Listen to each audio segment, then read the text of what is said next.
machine. Angry kid, bad at every level, calling out the kings and the fish and lady devils. Paradise is burning down, words of paradise, burning down the town. He talks, he fights, he stays up through the night. Paradise is burning down, words of paradise. He wears a digital crown.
This is a catch-up stream. What is up, Vital Idols, you absolute legends? I am back. Should have been back yesterday, but if you're in the Discord, you heard I had a bit of a problem with air travel. In fact, I had a lot of problems with air travel. But we're here, and as I spent the last 5 days not paying attention to anything in the news, I need to know what the fuck is happening. And to figure that out, I've got a lovely partner in crime today, Sevy with the heavies. Tell people who you are, what you do, the whole nine. Yeah, hello everybody, I am Sevy, I'm a gamer, I'm a lawyer, I'm a better gamer than Leon, I'll have you know, and I didn't have any problem through the TSA because I didn't put anything up my butt, unlike Leon. There you go. So, it's funny because we went to an arcade over the weekend, and I have to concede that unless we're talking like old school shit like Donkey Kong, Super Mario Bros, stuff like that, yeah, she is a better gamer than me. She slayed at Time Crisis, beat my ass at Cruising 66. It was honestly, it was embarrassing. I got fucking felted. So yeah, save your real one, everybody. Let's see who we got up in this bitch. First of all, Tegra, I see you there. That makes me nervous. I need to know what that's in reference to. We got Raza here. Leon, stop putting tacos in questionable places. She is saying that because we got Matt Sanford. And be honest, how hard did you get when you heard the snap of the glove during your TSA search? Be honest. Sevy, of course, comes in saying Leon tried to sneak a taco into the airplane. You can guess where he put it. Now, here's the dealio. Yes, I did have to get pat down twice and have my hands like covered in some sort of substance and put in a machine to check for bombs. Bomb residue, I guess. This is dude. Leaving Florida a couple months ago, I got stopped and pat down because they said it seemed like I had a gun in my pants, which I guess was a compliment, but holy shit. I told you this, so I don't know why you look surprised. I told you I just stopped this person down because they thought I had a gun. And then they had to do they had to do 2 separate pat downs on me on the TSA this time around. I had my ID checked twice. They had checked me for bomb. It was awful. Like it was a terrible experience. I'm being completely honest. Then my flight got canceled 3 times. I had to stay overnight. It was terrible. So due to the fact that I did in fact try to sneak through TSA with a soft taco up my asshole, and they had to put on the proctology gloves, you can donate here to the Sore Butthole Medication Fund down below. Speaking of, we already have a 2-banger in there from War Wizard. A wild femboy named Leon has appeared. Shout out, appreciate you as well.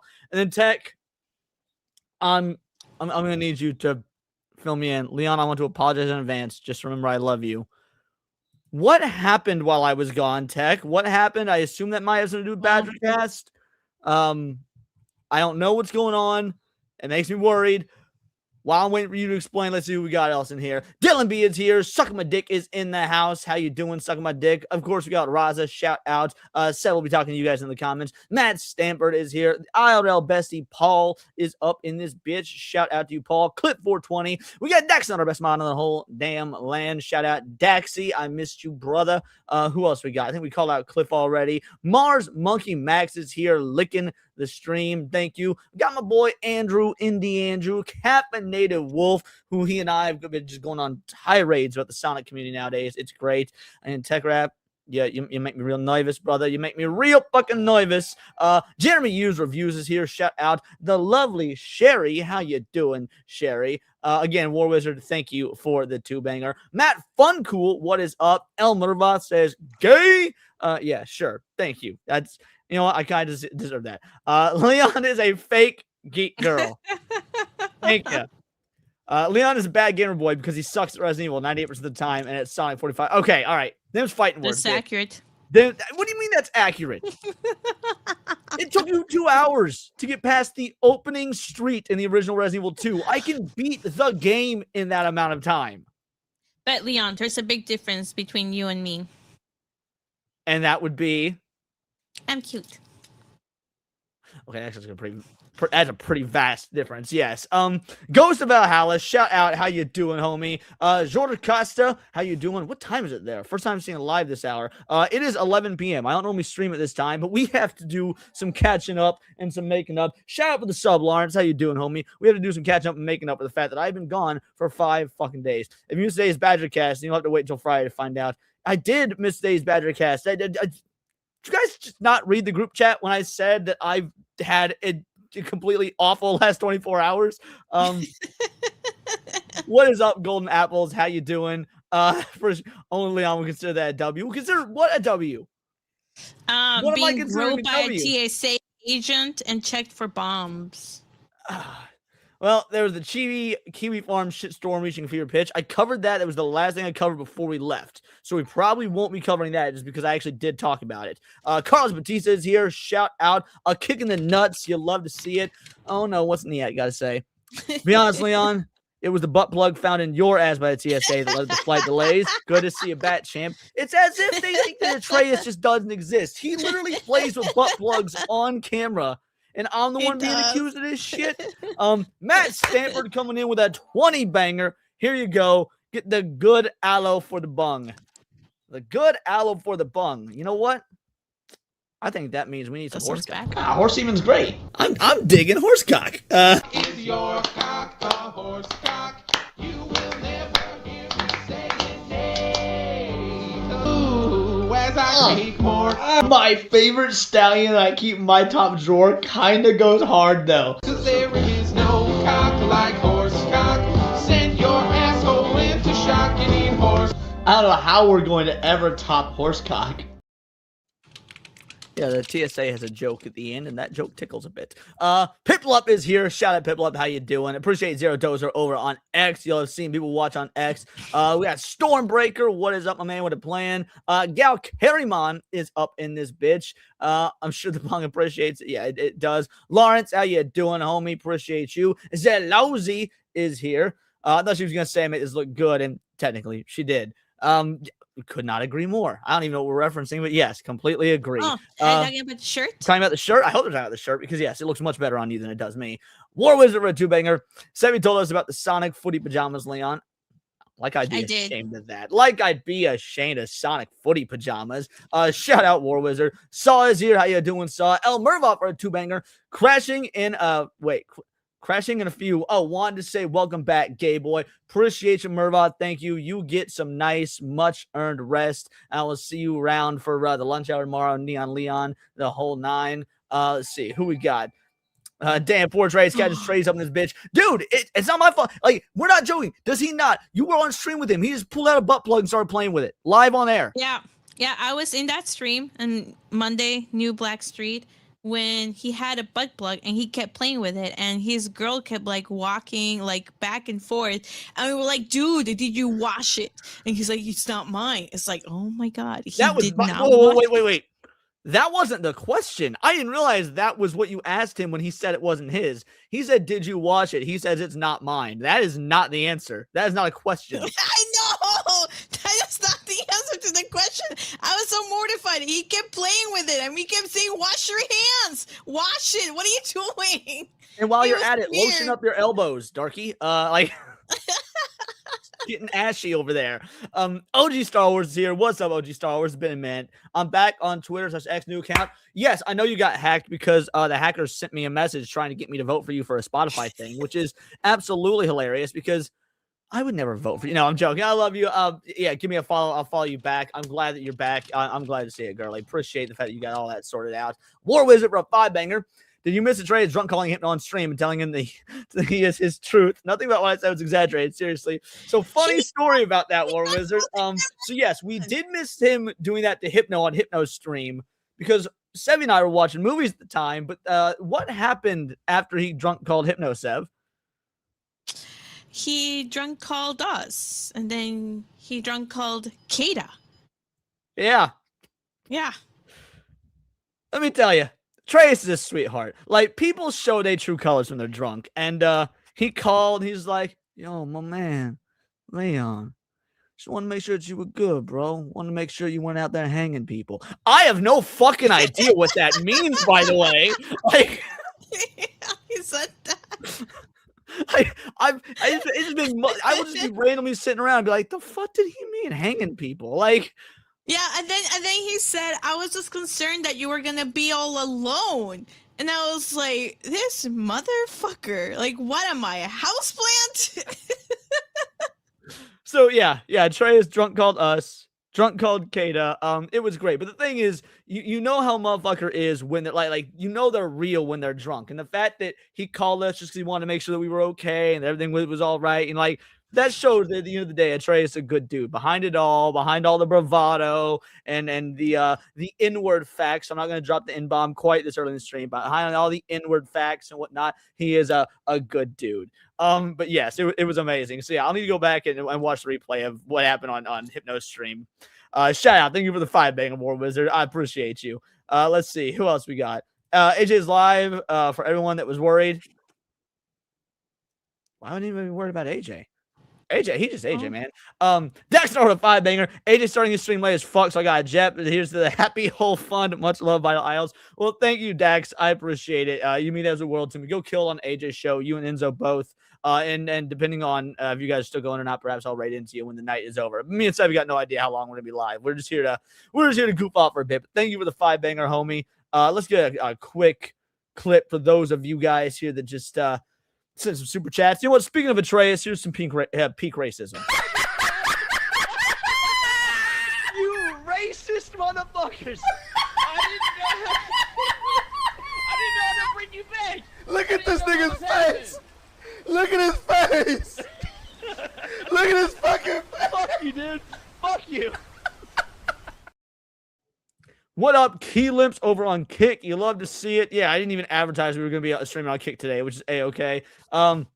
He thinks Leon's in the clan. That was what I was thinking, dude. That's what I was thinking. It's funny because I'm pretty sure I was wearing all white. I'm wearing all white right now. I'm pretty sure I was wearing all white when he called. So, yeah. Runaway Vagabond for a member for 3 months. Reminds me when me and Chris Gore drunk called APF. That's awesome. I didn't know that happened.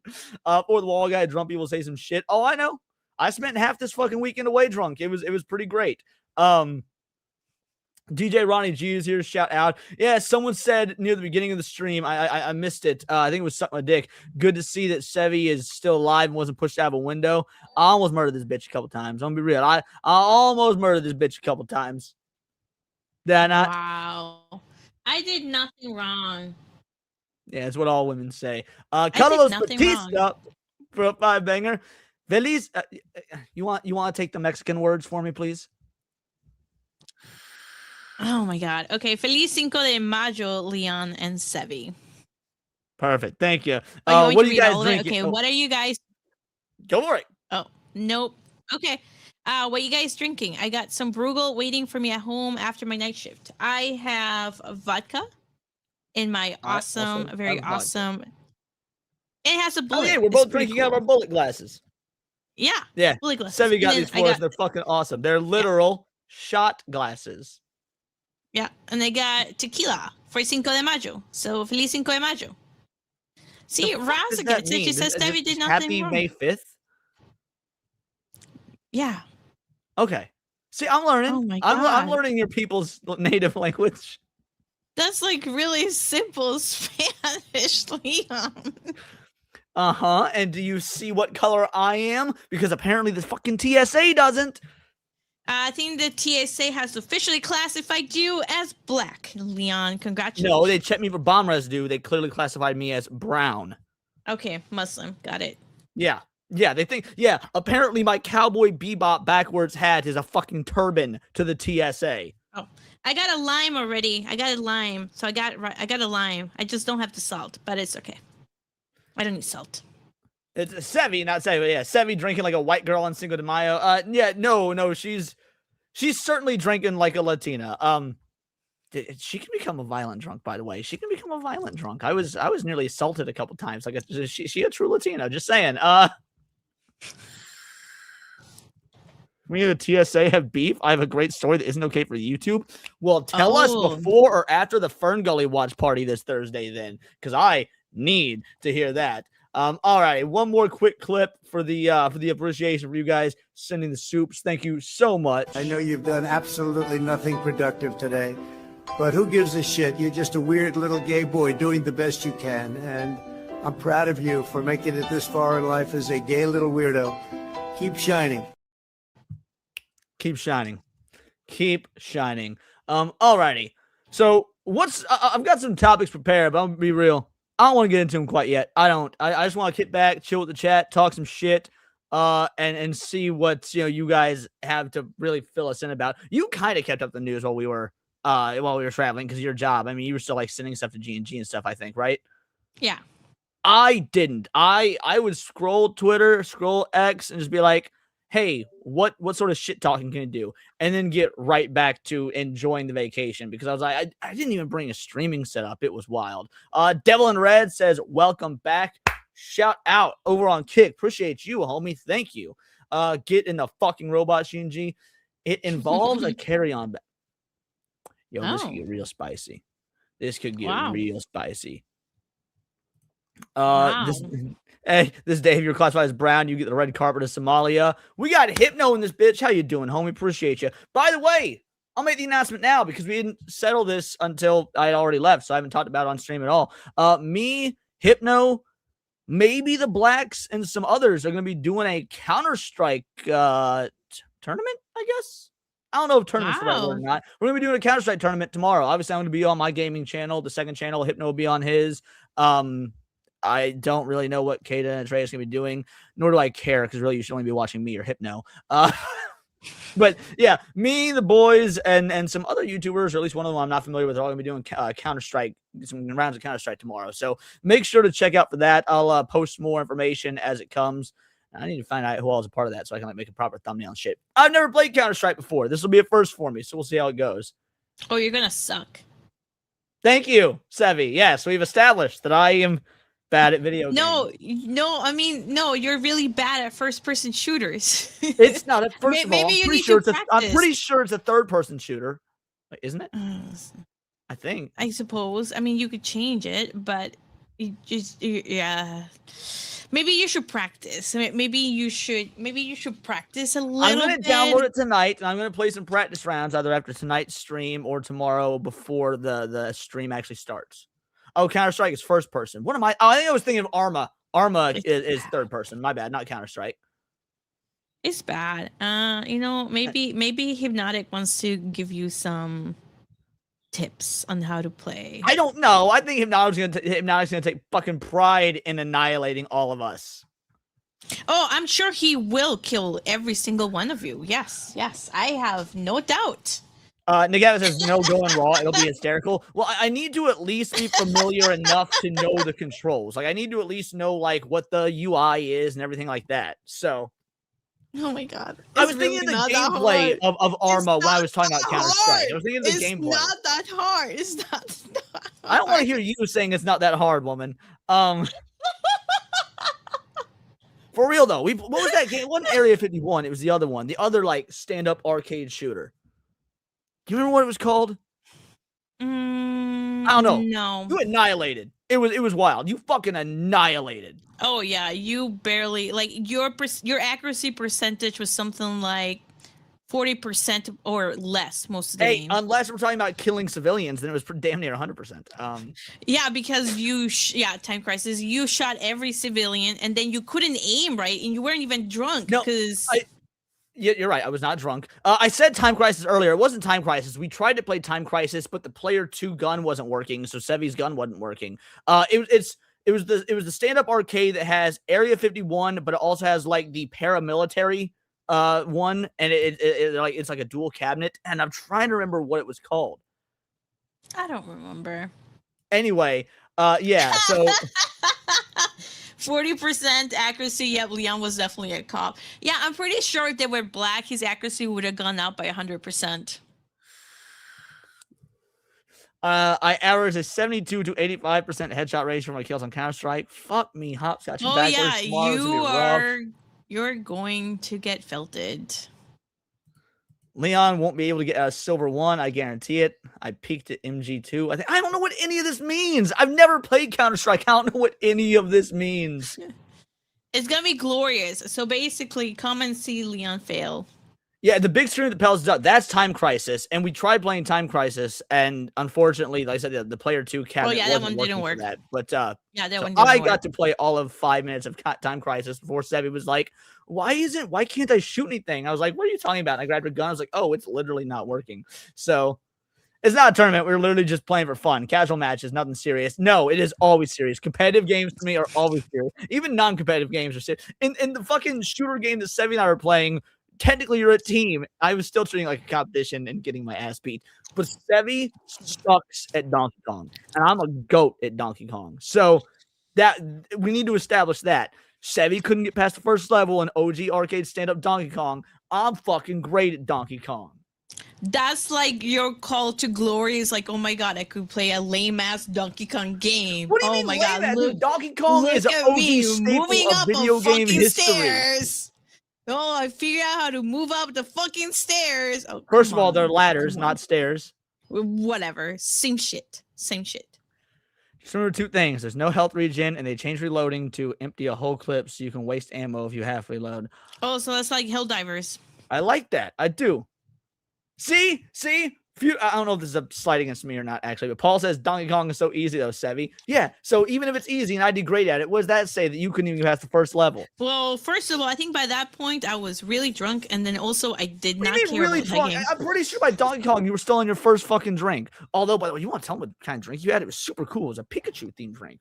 Oh, yeah, it was a Pikachu drink. It had coconut, and it had some type of citrus on it, I think, and vodka. It was really good. I liked it.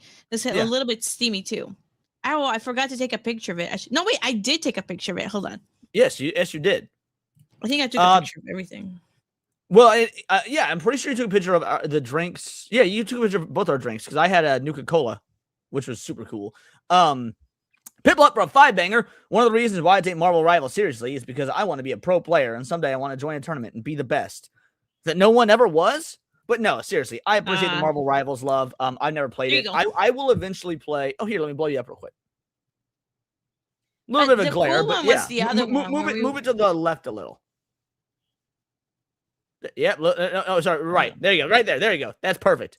That was what a drink looked like, crew. It's really cool. Oh, let me show you the other one. The other one was pretty cool. Well, while you're pulling that up, I will play Marvel Rivals Piplup when they add the greatest Marvel character of all time. Find Peter Parker.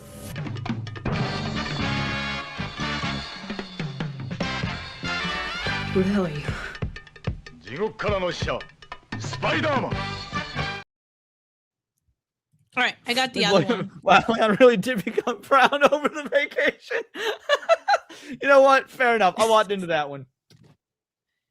All right, this one is pretty cool. Oh, dude. Okay, yeah. Move to the right. There you go. Oh wait, the other one. There you go. Oh my god, fucking god, dude. It's not. That one's Hold on, really cool it's not too. playing. Oh my fucking god.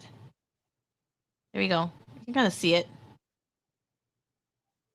Yeah, but your internet connection's dog shit. Oh my, the fucking you're frozen. glare, dude. You're freezing. You might need to drop and come back because you're freezing something awful. Oh no. All right. I'll just explain what it was real quick. Let me switch browsers. I'll be right back. All right, sounds good. So you guys will just get me for a bit, but yeah, no. All in all, it was awesome. Got to visit the Boston Commons, which for any Fallout fans out there know that Boston Commons is where you fight Swan, one of the best bosses in Fallout 4. So I found the exact location where Swan spawns. Took a picture there because, like, yeah, that's great. Because I am a Bethesda Fallout fan, and I don't give a fuck what the haters say. I like all Fallouts. That's not how reflections work. I too have dog shit internet. Felt. It always seems okay when you're on the watch parties with us, Raza. The Spider-Man that uses not only does he use a gun, he uses mechs. Like, he uses basically Megazords. Leon likes Fallout. I've never played Fallout Shelter. I don't know if it's good or bad. I've never played it. I don't like mobile games. I don't like phone games.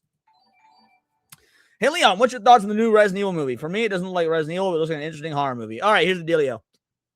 I've not seen the trailer. I refuse to watch it. We may or may not react to the trailer tonight. We'll see. It depends on what you guys want. So real quick, let me play you a clip for the 5-banger, and then I'll explain my thoughts. For a 5-banger, let's do this one. Since I'm over here getting felt in the comments, I want to felt Kata a little bit. Y'all can clip me all you want. I think Alyssa McConaughey has a nice ass, but I guarantee you she doesn't shave her armpits. So I'm good. Yeah, so Kata, that was Kata. Sevi is back. All right. You seem better. All right, you want to try to show off your drinking game before I answer the super chat? Yeah. Let's see. Kata comes in with, all right. Okay, let me blow you up here. Okay, it's a reflection, not a move to the. There you go. You can kind of see it. Yeah, that's pretty cool. Pours in the drink and it starts like bubbling and having all this dry ice stuff, and there you go. Now that was a cool one. Yeah, that was super cool one. Yeah, that's a super cool one. All right, so my thoughts on the new Resident Evil trailer. I ain't seen it. Zach Cregger been opening his mouth too fucking much, and all the lead up to the new movie, he was talking about how he's not using characters in the games and not adapting any of the games, but he knows he has to stay faithful to the lore, but then he says a bunch of dumb shit like I'm taking most of my inspiration from Resident Evil 4 and 6, even though it's supposed to be set during the events of Resident Evil 2 and 3. I didn't like Weapons. I've been very clear about this. I went and saw Weapons when it came out. I didn't like it. So Zach Cregger already had quite the hill to climb. And then I saw screenshots from it, and I see snow on the ground. Bitch, the Resident Evil, the fucking Raccoon City outbreak happened in September in the Midwest. The weather's still like 90 fucking degrees in September in the Midwest. What are you talking about? Why is there snow on the ground? He doesn't know shit. So Kato was trying to tell me to grift on it. I'm gonna be real. Part of me doesn't even want to give it that satisfaction. Like I don't want to give it the time of day at all to even grift on it. That being said, I've been drinking tonight. Me and Seb are hanging out, so maybe we'll react to it. I don't know. I don't know how angry I want to get, but that is my thoughts. I don't like Zach Cregger. I didn't like Weapons. I know that I'm gonna hate this. I know this is gonna be an absolute bastardization of Resident Evil. Yeah, I don't know. self-insert movie, more or less. That's what, again, I don't know. I haven't actually seen the trailer. So that link I sent the other day for Games Radar was real. Sadly, yeah, I know. I checked the link. After you sent it. Pretend Batman is in it, Leon. You can make a video. What does this even mean? Because I don't like Batman? Maybe. Yeah, I don't even know what that means. But if you guys are wanting to, we can react to the trailer. I'm sure it's not super long, and I bet we can find all the ways the lore is destroyed within that 4 fucking minutes or 2.5 minutes, whatever it is. Yo, what up, Tiger King? I bet Tiger King will despise it. I bet Tiger King will despise the Resident Evil movie by Zach. Maybe if you hit a certain tier, then at that point you'll react. Like in the 5 days we were gone, I forgot how to grip, and you reminded me. Dear Leo, that's what we'll do. What are we at right now? I have to make this bigger to see. 5097. All right, if we hit a hundo, we'll do it. I'll react to the trailer. If we hit a hundo, then I'll react to the trailer. Mm-hmm. Oh my god! But you have to tell them what you got and the warning label. Well, I was gonna save that for Neon Leon, but you want me to give a teaser now? Yeah, I was just gonna give a do teaser. it this Friday. All right, just give a teaser. You don't have to do it today, but you could give a teaser. Let me go grab it real quick. Then while I'm at it, just talk to people. All right. Okay, so we also went to this really crazy place called the Torture Museum, which was in Salem, and it was so scary. I was scared out of my mind. As soon as we walked in, I thought I was gonna die, and I was about to like just literally run out of the place because I was terrified. Like you just felt like something was wrong. Like immediately after like we walked in, I felt that I was getting stabbed in my back and I was gonna die. It was just ridiculously bad, and everything in the torture museum, everything in the torture museum is like real stuff. It's like authentic stuff, and I just had like this weird ass vibe. And Leon, of course, instead of being like, "Oh, you're gonna be okay," no, he just turns to me and starts laughing at me for being scared. Like I'm scared out of my mind. I'm about to I don't know, pee my pants, and all he does is laugh at me the entire fucking time. And then, of course, I go and I call my mom, and my mom immediately says, "You need an exorcism, honey." It's like, oh god, I'm doomed. I'm doomed now. This is bad. I didn't realize, to be fair, that you were actually scared. I thought you were just playing into it, playing it up a little bit. But no, the Torture Museum was fucking awesome. It was legit one of the highlights of the like, dude, we saw all these old contraptions from like 1789 or whatever for like ripping people's fingernails off.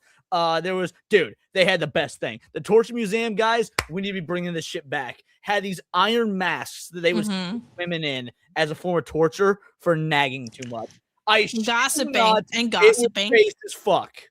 They had one. Hold on, I showed this one in my stream. They had a thing where they inflicted torture on men by let me find it. Why am I hearing an echo? Okay. Let me find it. And they used this in a guy's private parts. This is what they did. Yeah, that move it to the right a little bit. Well, hold on. Or there you go. Yeah, that was this one wasn't as cool. I'm gonna be real. This one wasn't as cool, guys. They had some cool stuff, and then they had the chair with all the spikes. Oh, that was one of the coolest things there, dude. The spike chair. Also, found out a fun fact. You can't really tell. Oh, there it is. Yeah. It cleared up. That this would be legit torture. This would be fucking horrendous. This looks horrible. This looks absolutely horrible. It looks absolutely horrible. But we did find out at the Torture Museum what I think might be the coolest fact of the trip. Iron Maidens, we've heard about them. You know, Iron Maidens, the doors that open with the spikes that kill you like that. Those are largely false. That they were more made up in the 1800s with this like made up lore around them that they're from the medieval times and whatnot. Where like basically they were a sideshow thing that magicians were like, oh yeah, these torture devices from the 14th century or whatnot. And they would just use it for escape artist stuff. So Iron Maidens weren't actually part of medieval lore. They weren't a medieval torture chamber thing. Yeah. Yeah, that was interesting. That was I think the coolest fact. They also had a guillotine there, so that was also really cool to see. It's kind of like a real life guillotine was awesome. Yeah. It was pretty cool to kind of see. They had so much shit. It was crazy. And They had so they many had the torches, bail. dude. They had the drunken. What's it like a drunken weight? And then they had a bail. the drunkard's necklace or whatever it was called. Yeah, the drunken's necklace. It looked like a huge ball that was like really, really big that they would like put in like around somebody's neck. And then they put around the town drunk's neck to shame them. and then they had the whistle. They had the flute. Yeah, they had a huge ass flute, and I think I took a picture of it. If you committed some type of crime against music, it was dude. We need to go back to some of them olden days shit. That shit was so base. We saw so many awesome devices used to torture slaves. What's this one? This way. Okay, hold on. There you go. This. So that would wrap around the person's head, and sorry about it. I'm trying. It's the glare. Right, there you go. There you go. Yeah. It was huge. Like I was saying, we saw so many different devices for torturing slaves. It was awesome. I'm telling you guys, we need to go back like the 1800s, like that. We white dudes were really fucking on top. We white dudes were fucking on top, baby. Like if the Torture Museum taught me anything, I feel like that's why she got all them creepy, weird ass vibes and I didn't. Because like as a white dude, I was safe in there. There was probably like Caspers and shit following her around. It's like, you better know your face, you fucking know your place, you minority woman. It was weird. It was weird. It was fun. Like thinking back on it now that I'm not scared, I'm good. But back then I was really scared, and this fucking idiot made fun of me the entire time. What fucking idiot? You. Oh, you mean me? Yeah. I just proved the point. Appreciate the two banger if I didn't say it, by the way. Carlos Batista said, ever thought about going ghost hunting? I've gone ghost hunting several times. I don't know if you ever have. I've gone ghost hunting. I have. Yeah, I have. It's fun. I've never seen anything save for one time. Hey, shout out Seabrew. Thank you for donating 10 gold coins to the Jewish Recovery Fund.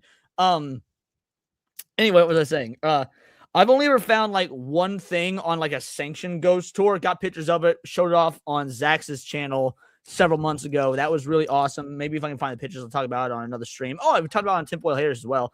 But beyond that, never really seen anything in actual sanction to like ghost hunting tour things. Have seen a couple of things when just going out doing ghost hunting on my own with a couple of buddies. Oh, I don't know if I mean, I know I have it. I just need to find it. But when I was in Dallas, we went on this ghost tour, and they had like this cabin where you can see ghost orbs. And I caught on my phone, a ghost orb that basically the way that it was moving. I mean, it was clearly, you could tell it was not dust. You could see dust in the See, that's how mine is, but you can also see the outlines and similar of other shit. That's exactly how mine is. You can see dust, but you can see the ghost orb, and it just kind of moved like this. Well, mine is an orb. Mine's like a full body thing, but yeah. Oh no, like mine was a ghost orb, and like the way that it behaved, it was very purposeful. So it was. You have both games pending on Steam. Yes. Thank you, Les Portes Rouge. I will absolutely bring those up. Les Sport, as you've been called. I'll pull those up right now. I only have one. I'll do it. Been waiting to show those off because we hadn't been streaming. So yeah, give me one moment. I will absolutely call out the gifted games. I know I did share the two that you gifted me on New Black Street. So I only have one to share right now. All right. Well, ladies first. Yep. So thank you so much, Lisport, for this. He says, Beast of Reincarnation. Again, all in or nothing. So Games Freak's brand new title, Beast of Reincarnation, is an action RPG with a fusion of real-time and turn-based combat. So thank you so much. Before I get to my gifted games, first of all, Seabrew for a two-banger. Welcome back, Leon. Glad Savvy didn't throw you in the harbor. And then War Wizard said Savvy should pretend Leon was T and toss him in the harbor's revenge. Do you want to give a spoiler for what our next couple of shorts are going to be? Because you had what is probably the hottest thing a woman has ever said to me as an idea for something to do in Boston. We went on an expedition to find some interesting an interesting English type of beverage.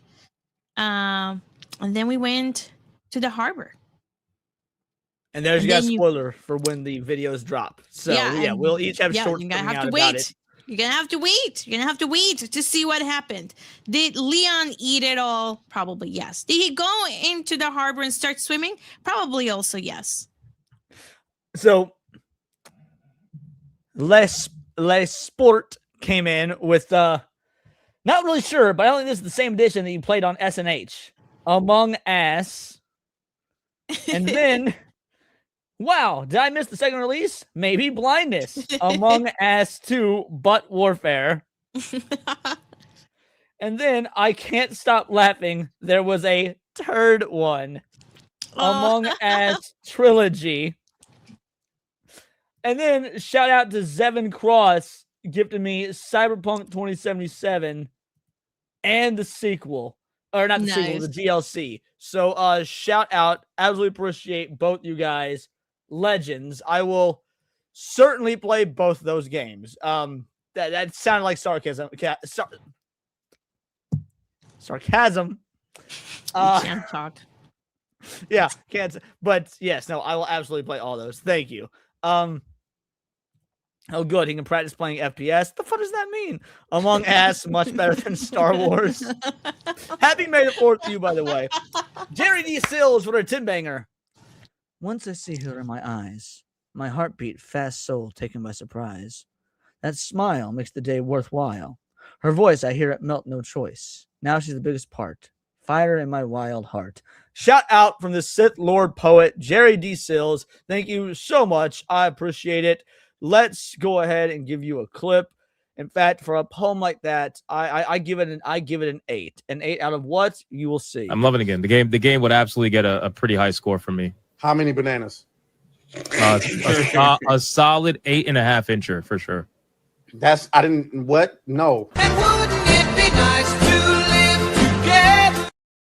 Thank you for the tin banger, homie. I appreciate you. And then Cult Classic Cage comes in. May the ass be with you. I actually said the ass be with you, but she corrected it here. So do you mind if I ask you a question? I was Revenge of the 5th. I'm too lazy. Dude, this is the second year in a row I've not made a May the 4th be with you post. I'm just so fucking over Star Wars, dude. Just so fucking over it. Like, I couldn't be fucked to even do a May the 4th be with you post for even like the good old days of Star Wars. And then Badger messaged me yesterday and he's like, dude, you gotta watch Maul. You gotta watch the new Maul show. I was like, it's really that good? Because I know you're a Disney Star Wars hater. He was like, the last 2 episodes are a masterpiece, bro. It's like, well, I'm not gonna watch it on Disney Plus because I don't fucking subscribe to that shit. But you know, maybe I'll hit some high C's from a boy Badger. But Tiger King says he's proud of me, and that makes me feel really good. If I have the approval of an Asian, I know I'm doing shit right. Makes sense. Really sad seeing Star Wars get worse and worse. At this point, there isn't even. Maybe it's getting worse. I don't know. I'm so fucking apathetic, man. I'm so fucking apathetic. Like, I saw it was. I think it was the Monday Hangover yesterday, and they were ranking the Star Wars movies. And like, I ranked the original 6 real quick and just moved on. I was like, oh, 6, 5, 3, 4, 1, 2. I'm done. What up, Cuh? What are fave and least favorite Resident? Oh, this is so easy. Favorite Resident Evil of all time. You're gonna have to forgive. It's a tie. It's got to be a tie. It's Resident Evil 1 remake and the original Resident Evil 4. They are both my numero unos. I spent the entire plane ride playing Resident Evil 4 on the Switch because we live in just the dopest future. Least favorite is absolutely easily Resident Evil 3 remake. Because of the original trilogy on the PS1, Resident Evil 3 is the best. So to see the remake get butt fucked in such a degree, absolutely easy. You have to give me something more difficult than that. Sev, you've played all of 2 Resident Evil games. You played the remake of number 1 and Resident Evil 9. So what are your favorite and least favorite? I only played 2. How can I exactly? So between those 2. I mean, I like the first one more than I like number 9. That is the correct answer. And that's why you all need to subscribe to Sevi and send her super chats and shit, because that is the correct answer. Badger is the stereotypical Star Wars simp. Relationship always sucked, but he never leaves. You know what? After whatever he apparently said today on stream, I'm not even gonna try and defend him. Mervot for a 2-banger made this harder. Favorite side Resident Evil game? Oh, that's still easy. Umbrella Chronicles. Of all the side games, Umbrella Chronicles is absolutely my favorite. Least favorite, Gun Survivor 2 Code Veronica. Gun Survivor 2 Code Veronica. Now, to be fair, there are like 3 Resident Evil side games I've never played. I've never played Resident Evil Gaiden for the original Game Boy Color because I want to play it on native hardware, and that game is super expensive. I've never played the Mercenaries 3D, which is the 3DS game. And I never played Umbrella Corps. I knew there was a third one. So I never played those 3. Maybe they're worse than Gun Survivor 2, but I doubt it. So yeah, absolutely. It's my favorite without a doubt. It's Umbrella Chronicles. I'm going to assume Rex is correct because Filoni is a cuck. That is putting it mildly. I only like Umbrella and Darkside Chronicles. 2 remake is dog shit, homie. 2 remake is dog shit. Operation Raccoon City, also dog shit. Although I do have a special memory with that game because I got an early release copy specifically from Capcom for winning a contest, and so like that was super cool. Revelations 1 and 2, those are good. But I've only played each one once. 6 is overhated. I like 6. 7 is I've got mixed opinions on 7. Degeneration is fun for what it is. I think it's none of the CGI movies, save for maybe Vendetta, are particularly good, but they're all a lot of fun, and Degeneration's probably the second best one. Umbrella Corps is terrible. That's what I've heard. That's why I will never play it. I will never play Umbrella Corps. We still have our Game Boy Color. Nice. I did not like Revelations at all. Easily my least favorite Resident Evil game, below Resident Evil 3 Remake. I cannot in good conscience put any Resident Evil game ever below 3 Remake. You've never played the original Resident Evil 3, which is probably why you don't feel that way. You got the Revelation games gifted to you. You should absolutely play those. Yeah. They're in my list. All right, let's see. 76 watching. Let's go ahead and get into a topic. I heard about this, but I haven't actually seen it. I'm sure you've heard about it as well. Maybe you have, maybe you haven't seen it. Many gamers don't even look yes! at influencers reviews. They look at influencers to be told how to think about the games. Fallout co-creator Tim Kaine speaks on how influencers have changed opinions on games in the last decade and its potential impact on games. Now, here's the dealio. Tim Kaine, interesting dude. He created the world of one of my favorite franchises of all time. Fallout is easily a definitely top 10, if not top 5 franchise in gaming of all time for me. He says some really good shit. He also says some really dumb shit. Also, while he may have created the first game, guys, he's not the fucking end-all be-all Fallout. He left Fallout 2 when it was only like partially in development. He's not been involved with Fallout since all of Fallout 1 and just a bit of Fallout 2. Like, let's be real. The dude created it, but he's got less control over that shit than Lucas has over Star Wars at this point. Can't hate on Tim Kaine too much. Well, we'll see. First Fallout's the best game. Wrong. If we're done with the classic Fallout games, the second beats the first in every way, shape, and form because the first game, I'm gonna be real, guys, while I love it because of nostalgia and whatnot, it doesn't hold up very well. It does. Every issue in terms of it being dated is fixed by the second game. You can still go back and play Fallout 2 nowadays, and it runs like a dream. Fallout 1, from just a UI standpoint, a mechanical standpoint, is incredibly dated. So let's see what he has to say. And this isn't super long. It's not about 2 minutes. Sev, if at any point you want me to pause, just let me know. Many gamers don't even look to influencers for reviews. They look to influencers to be told how to think about the games. Out the gate. What does he mean by this? Like, is that not what the reviewers were, if not were doing, because there was a time when game reviews are good, but have been doing for God knows how long, and that's why people don't read shit like Kotaku and whatnot anymore? I mean, that's the thing. I mean, his entire premise based on this is that people are not really looking to game journalists anymore. They just look to YouTubers that because according to him, and he'll get more into it in a little bit too, is like so you have seen this already. Yeah, okay, gotcha. His assumption is this: you like a specific YouTuber, so you're just going to drink the Kool-Aid and agree with everything they say, which I disagree with wholeheartedly. Same. I'm a big Asmongold fan. He praised Resident Evil 9. I think he's a fucking idiot for that. But go on. And but the thing too, I think that he fails to understand is we play the fucking games and then we tell people this is what we think of the game. We think this is too much. We think this is not enough. We think they could have done this differently, or this is what we hate about the gameplay, or this is what we love about the gameplay. We're not going around telling people this is what you should think.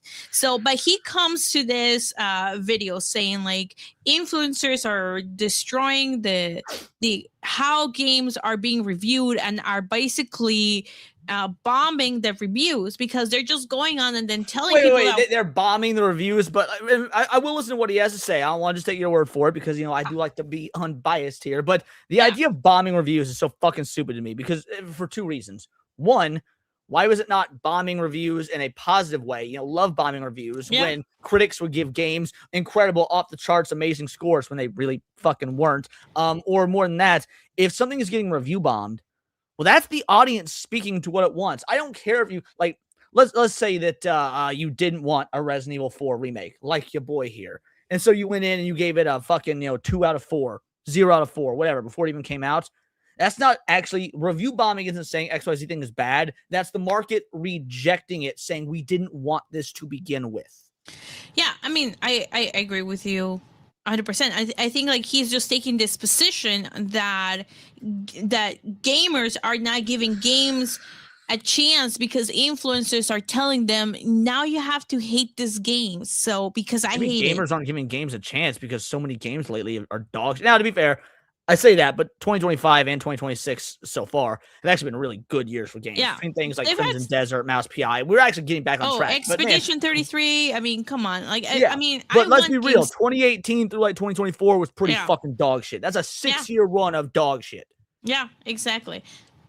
All right, let's see what he has to say. So people don't form opinions from the online video. They're handed an opinion from the online channel they're watching. Yeah, yes, they're handed an opinion. That's fine. Like the person they're watching is saying, we are giving you our opinion, my opinion, your opinion, whoever it may be. It's just that, an opinion. How is that any different than it's not? Let's not pretend that even when game journalism was good, let's not pretend that it was unbiased. I mean, if somebody didn't like FPS games and they were forced by IGN or Kotaku or whoever to review an FPS game and they gave it a bad score, maybe the game's not actually bad. Maybe they just don't like those games. So it's going to be how many fucking journalists taught shit on Cuphead because they were bad at it, despite the fact that is an amazing game. No, I mean, I think you're hitting the nail right on the head, right? And it's just like I think like he is also misunderstanding the fact that people tend to gravitate towards people that they agree with.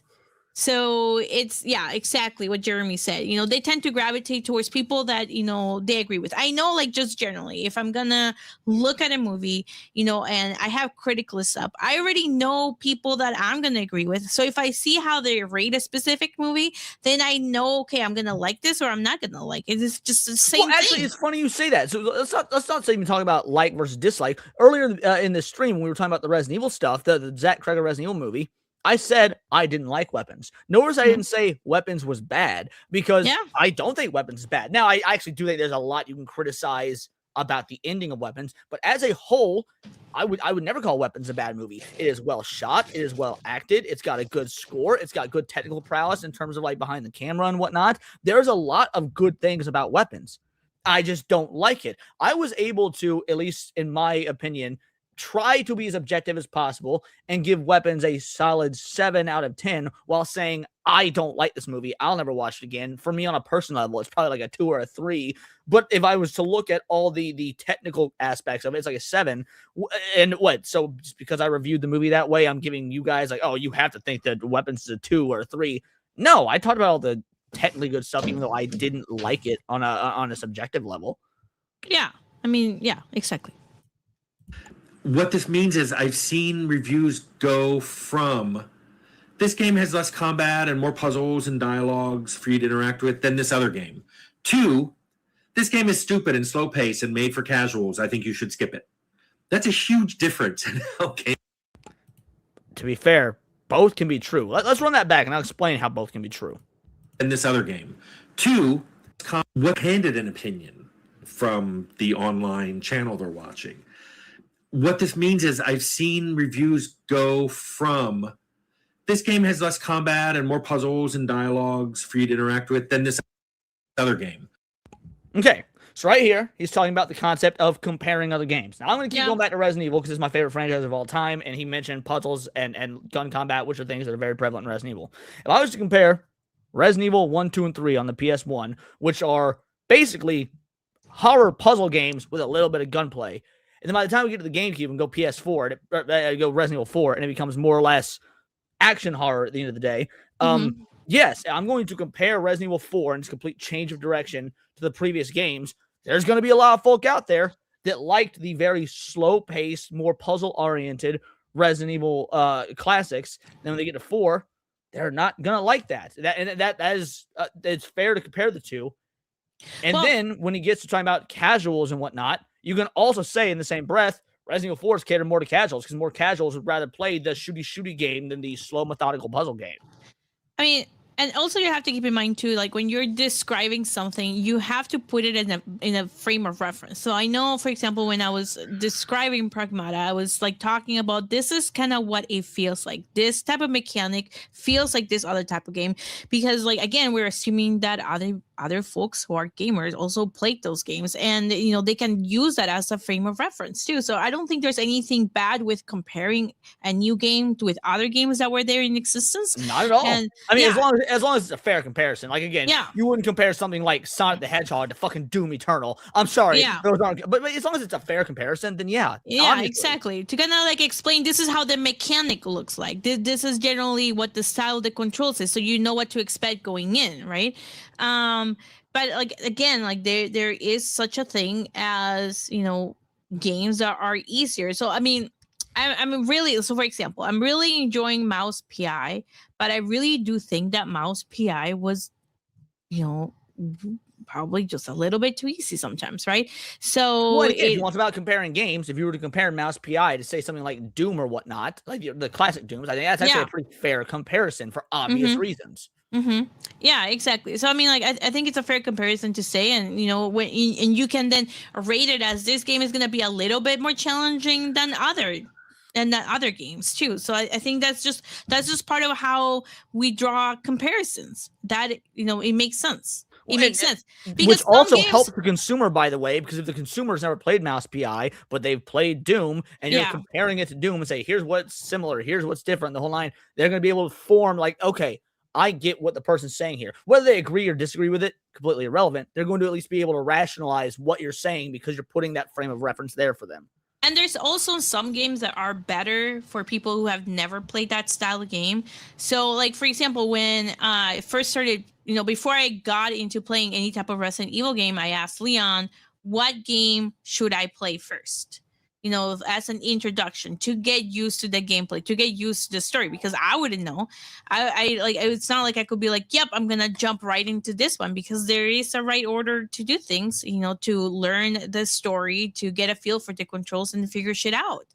So I don't necessarily think it's a bad thing to also put it in that frame of reference. You didn't come to me because like, oh, I trust, like, what's a better way to phrase this? You came to me about where should you start with Resident Evil because you know it's my favorite fucking franchise of all time. And even amongst Resident Evil fans, there's a debate there. Like some people, I told you to start with the remake of Resident Evil 1. For some Resident Evil fans, that's a big fucking no-no. They say start with the original version of number 1. And the reason I say no is because while, yes, the remake hits different on a gameplay perspective if you played the original, my thought process was the story is what matters. Well, the story for Resident Evil 1 Remake has some alterations, some changes, and stuff that is established canon. It replaced the original from a story perspective.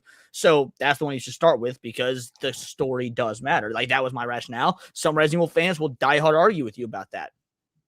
Yeah. Exactly. So I don't think there's anything wrong with having those perspectives, and I think those two perspectives are valid, and those are perspectives that gamers want, particularly if they're gonna look to see if they want to pick up a game or not. Well, let's see what else he has to say. 2, this game is stupid and slow paced and made for casuals. I think you should skip it. That's a huge difference in how games are presented, but more people are going for. I also find it to be very disingenuous for him to say these games are stupid and for casuals and whatnot. Like, obviously, I do game reviews, right? I do game reviews on Steam. I haven't done one in a bit. I probably should. But let me pull up my Steam profile. And as somebody that does review games, talks about games all the time on my channel, let's see. Profile, and then, here we go. Reviews. So I'm going to share my screen. I'm just gonna read you guys just one of my reviews real quick. Can you tell me if it boils down to, this game is stupid or this is for casuals? All right, let's go reviews. Here we go. We'll do my Crystal Theater of Idols review. Crystal Theater of Idols full review.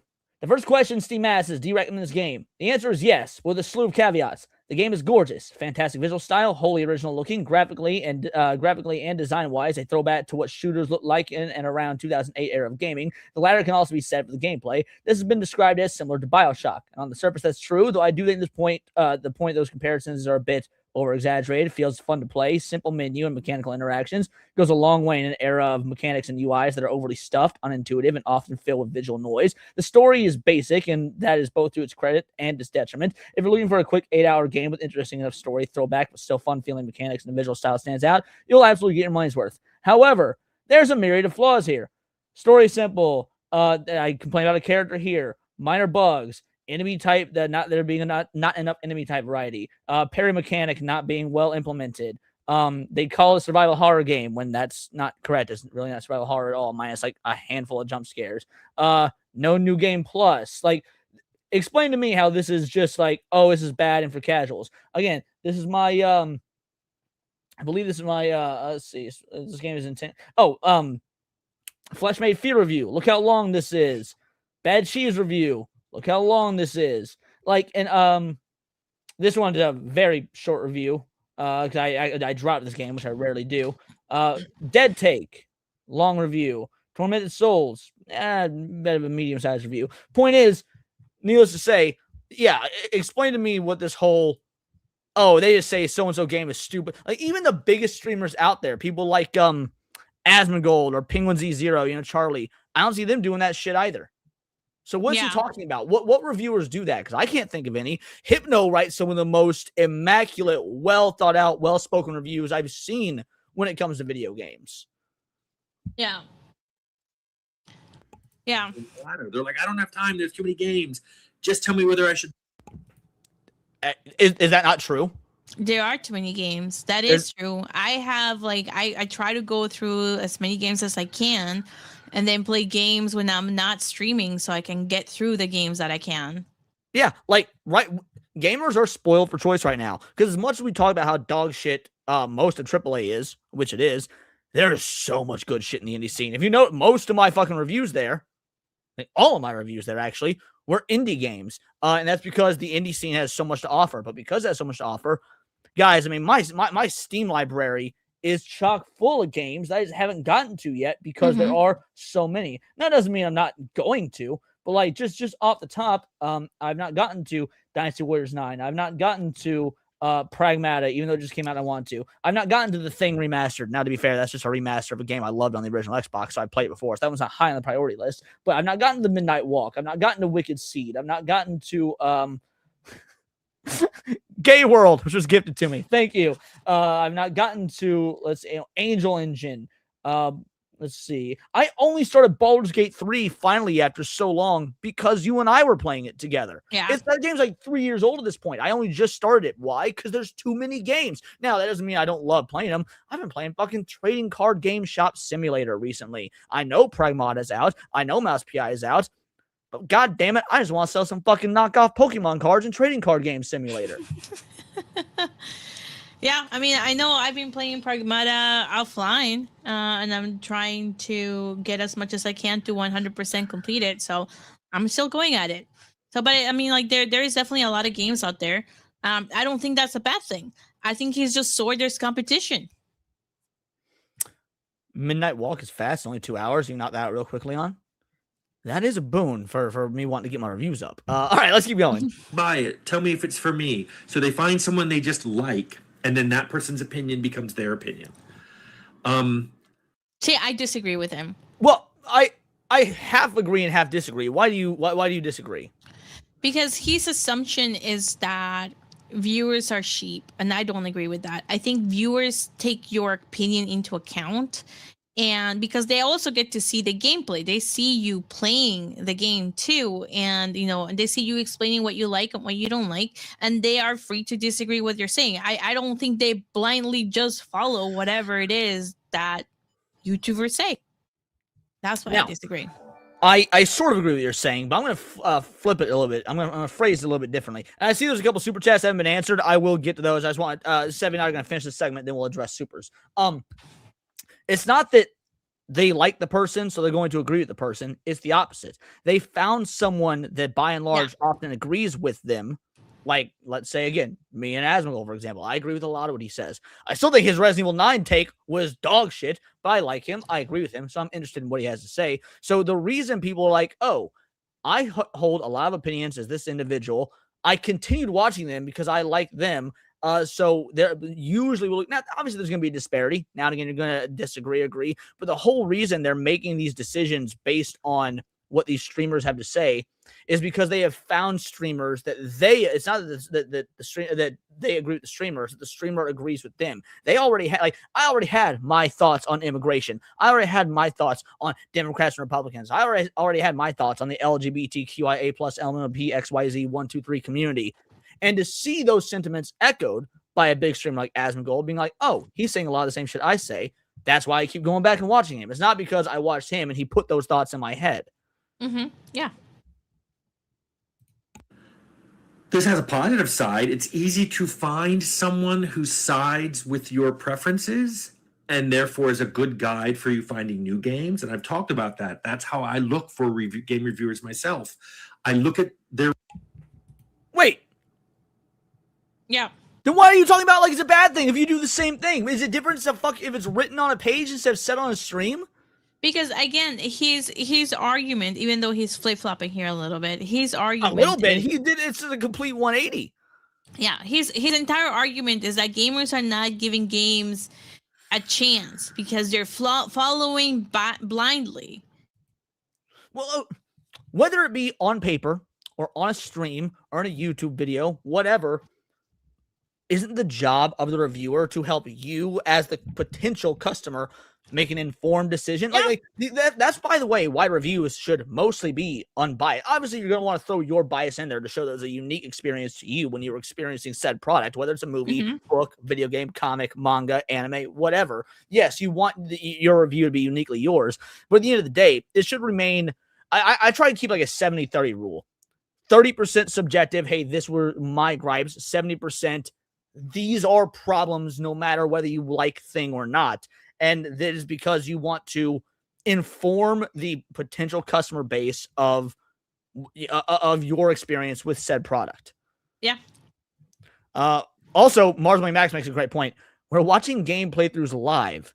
That's not blindly. True, if you're watching a game playthrough and you see the game crash multiple times, or you see the parry mechanic is not working, or you see someone fall to the fucking floor, or you hear the dialogue like in Dragon Age Veilguard, it's cringy as fuck, unknown binary, that's going to inform your fucking opinion more than what the streamer says as a follow-up. Yeah, that's accurate. Reviews for games I already know, if they like the ones I liked and didn't like the ones I didn't like, then I will trust them going forward on reviews of games that I haven't played yet. But the negative to this is more and more people seem to be abdicating their own judgment to that of people they see online. It's like, I don't want to... Now, I will actually say he kind of has a point here. If, let's say that there's a game out there that, let's say Resident Evil 9,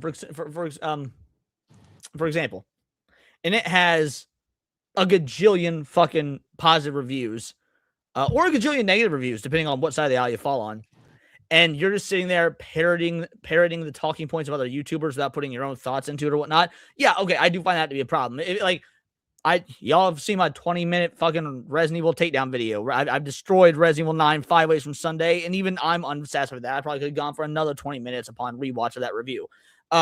If people make comments on X or whatnot, literally just parroting what I say without giving any additional thought or whatnot to it, okay, yeah, that does show a sort of sheep mentality that I don't like. But by the same token, let's not pretend that's fucking new. That's always been a thing. How many people for God knows how long talked shit on XYZ movie? Let's use Spider-Man 3. Spider-Man 3 is, while it's the weakest of the Sam Raimi trilogy, it's not a bad movie. It's not a great movie. It's not a bad movie. But man, if you were on the internet from, let's say, 2008 to 2019, you'd have thought Spider-Man 3 by Sam Raimi was the worst fucking movie ever made because meme culture made it the worst movie ever made. Even though anyone that's, there's been like, okay, look, there are some bad things about it. There's some annoying things. There's some downright cringy things, but it's not a bad fucking movie.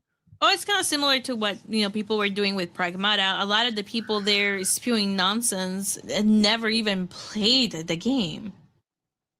You're exactly correct. They saw daddy-daughter sort of dynamic between these characters and immediately jumped to pedophilia.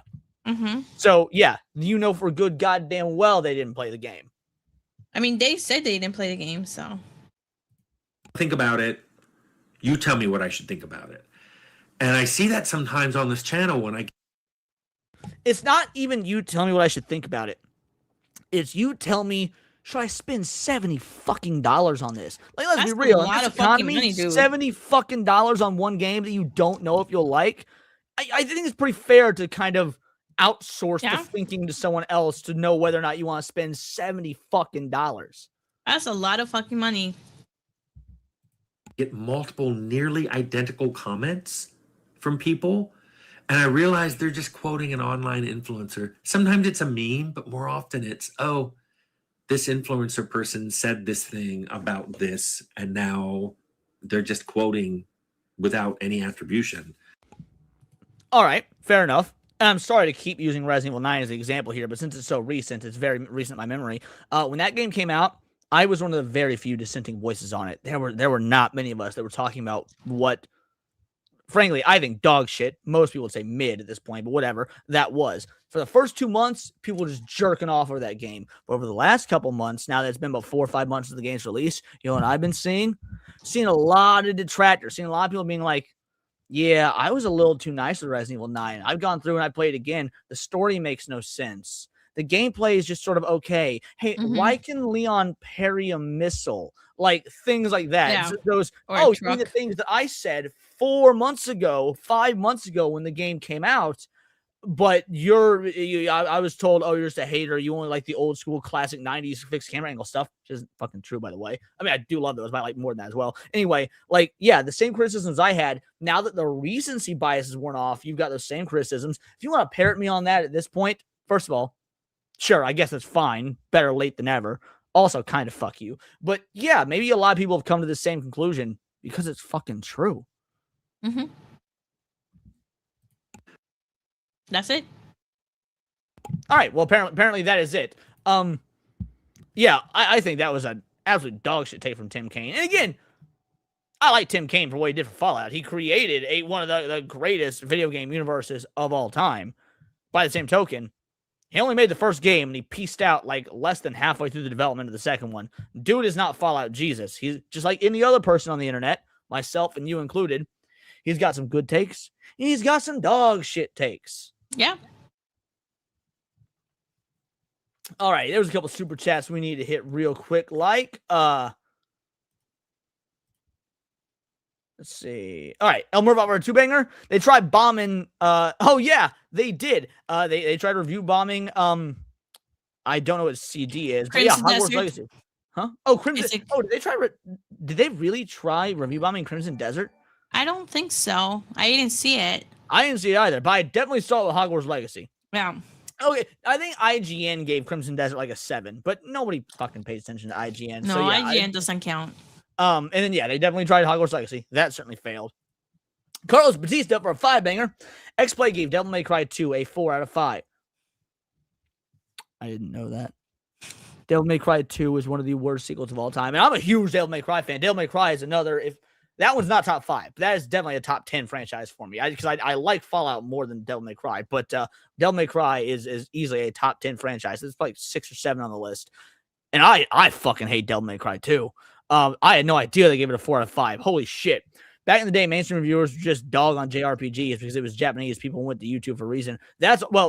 You're getting your timeline a little off because the X-Play days were a bit before going to YouTube for game reviews days. But you are correct. If you go back and watch old episodes of X-Play, they were notoriously harsh on JRPGs. It's like you can watch entire 2-3 hour compilations on YouTube of X-Play just dog walking on JRPGs, a lot of which, by the way, are considered fucking classics now. So you're absolutely correct, Carlos. Speedy Cakes for a 10-banger. Capcom needs to remake the Dino Crisis games. Full stop. No, they fucking don't. You're an idiot. I mean, I hope you stick around and keep sending super chats, and I love you. You're great. But you're an idiot. Look, if this were in the days of 2001 and 2005, when Capcom was doing things like Resident Evil 1 remake, Resident Evil 4, that era, I would completely agree with you. But do you really trust the Capcom of today? The ones that shit the bed with Resident Evil 3 and 4 remake, and it pissed the bed with Resident Evil 2 remake. I'll give them credit for not completely shitting the bed with a fucking remake of Dino Crisis. Sorry, I don't know. Sell the IP to someone who actually gives a fuck and won't ruin it with a bunch of modernity. Then maybe we can talk. That being said, Dino Crisis originals are all on Steam now. Pick those bitches up because they still hold up. And the next Resident Evil game they should do is Outbreak 512. Oh my God, you're an idiot. You keep making this worse, Speedy Cake. I want to love you. I want to love you. But you keep making things worse. What do you call an area in a cave that's deep, dark, smells of curry? A sarcasm. All right, I'll give you credit for bringing it back at the end. I talked a lot of shit on you, justifiably, but you brought it back at the end. Pitbull up for a 2-banger. Games are meant to be fun. Screw physics and logic. Wrong. Some can be made for that. But games are no different than any other type of medium. Some comic books are meant to be fun, whimsical romps. The Archie comics. Some comic books are meant to be real fucked up psychological texts, like The Boys, which is also can be a fun romp if you're kind of fucked in the head. The Boys comics are good, by the way, even though the show sucks. Read the comics, they're great. And you got stuff in between, like, Spider-Man. Spider-Man can be just fun and whimsical, or it can be deeply fucking traumatizing. So I don't think games are any different. And Seb, I'd love to get your opinion on this, but at the end of the day, some games I do want physics. I do want logic. I want physics and logic actually from things like classic Resident Evil, which, yeah, you've got zombies and stuff, but we were able to suspend our disbelief because the other stuff made sense. You had these puzzles that mechanically made sense. You had these archetypes of these cops that were real archetypes, things like that. And so we were able to suspend our disbelief to believe in like bioterrorism and shit. But then you got things like Sonic, which is a fucking anthropomorphic blue hedgehog that runs at the speed of light, and bingo, bango, bongo. That's just fucking fun. So yeah, that's my thought. But feel free to give your thoughts on this one, Sev. No, I mean, I think that games by themselves, I mean, just like anything else, it's a form of escapism. So, and that can manifest in a bunch of different ways. It doesn't necessarily need to be entertaining and fun. It can also, be a particular mood, or show a particular human condition, and sometimes those games can be really fun too. There's something fun about, being a murder hobo and, going all crazy and shit. Maybe for you. I don't play that murder hobo game. I've got morals. You didn't play no Russian? What? Okay, that's different. Russians aren't people. Let's see. It's called Crapcon for a reason. Yes, I agree with the Crapcon moniker. Morgan Webb was the only good thing about G4/Tech TV. I disagree. Look, I have many fond memories of G4. You gotta remember, G4 back in the day, they were the only ones that would broadcast E3. That was amazing. They were the ones that were doing the live coverage of Comic-Con San Diego. Back when Comic-Con San Diego was actually good. That was amazing. Attack of the Show, so much fun. X-Play, when they weren't talking about JRPGs, was a good show. Morgan Webb is absolutely the best thing about G4 back in the day. Adam Pereira was good. I like Adam Pereira. Dude, Ninja Warrior. Like, people talk about American Ninja Warrior now. us OGs remember that Ninja Warrior, as it was, the original Japanese broadcast, just with Dave Wittenberg doing the English voiceover for the announcements, that started on G4. So now G4 was this shit. As much as I love Morgan Webb, I will not say that she was the only good thing. Wow, it didn't look for it. That's crazy. G4 was decent, but it degraded. Yeah, I agree with this. It did degrade. Absolutely degrade. I watched Attack of the Show mostly. I liked X-Play a little bit more than Attack of the Show, but I liked both. And speaking of, I actually have a review, one of my oldest videos on this channel, of Chris Gore's Attack the Doc here on YouTube. I was a backer for that, actually. So actually, we didn't like multiple things about G4. It's kind of wild. Oh, we can just go and rewrite history, right? Dude, Cass, straight fucking facts. Like, dude, G4 back in the day, was what is kind of the reason a lot of us we're doing now. Like, they were the template. I don't know. Did you watch did you watch G4 back in the day at all? Yeah, I did. And that's why she beats me in video games, guys. That's why she beats me in video games. Traditional journalists often lack experience to have a valid opinion, expertise to have a valid opinion. It's often much more valuable to go to a channel like Rurikon, never heard of them, for a Monhun game review. Oh, Monster Hunter, okay. Or SWT, Star Wars Theory, for Star Wars review. But I like Star Wars Theory. I think he's an absolutely nice guy. I do think his bias towards Star Wars also kind of colors his bias towards Star Wars games. I don't really know that he analyzes like mechanics and stuff properly, but in theory, I get what you're saying. In theory, Star Wars Theory. That was next thing. But yeah, I get what you're saying. I agree with the sentiment.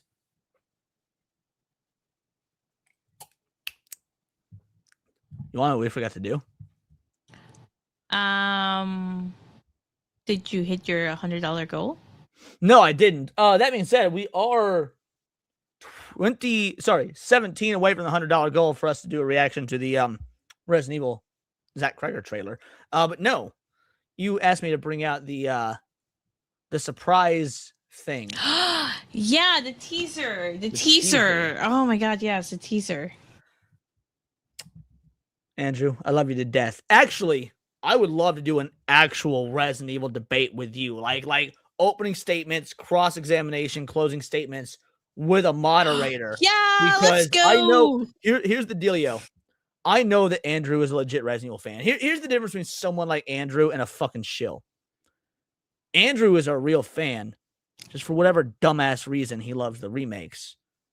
And because I know him and know he's a good person, know he loves the originals as well, and he knows his lore and all that shit, I kind of give him a pass.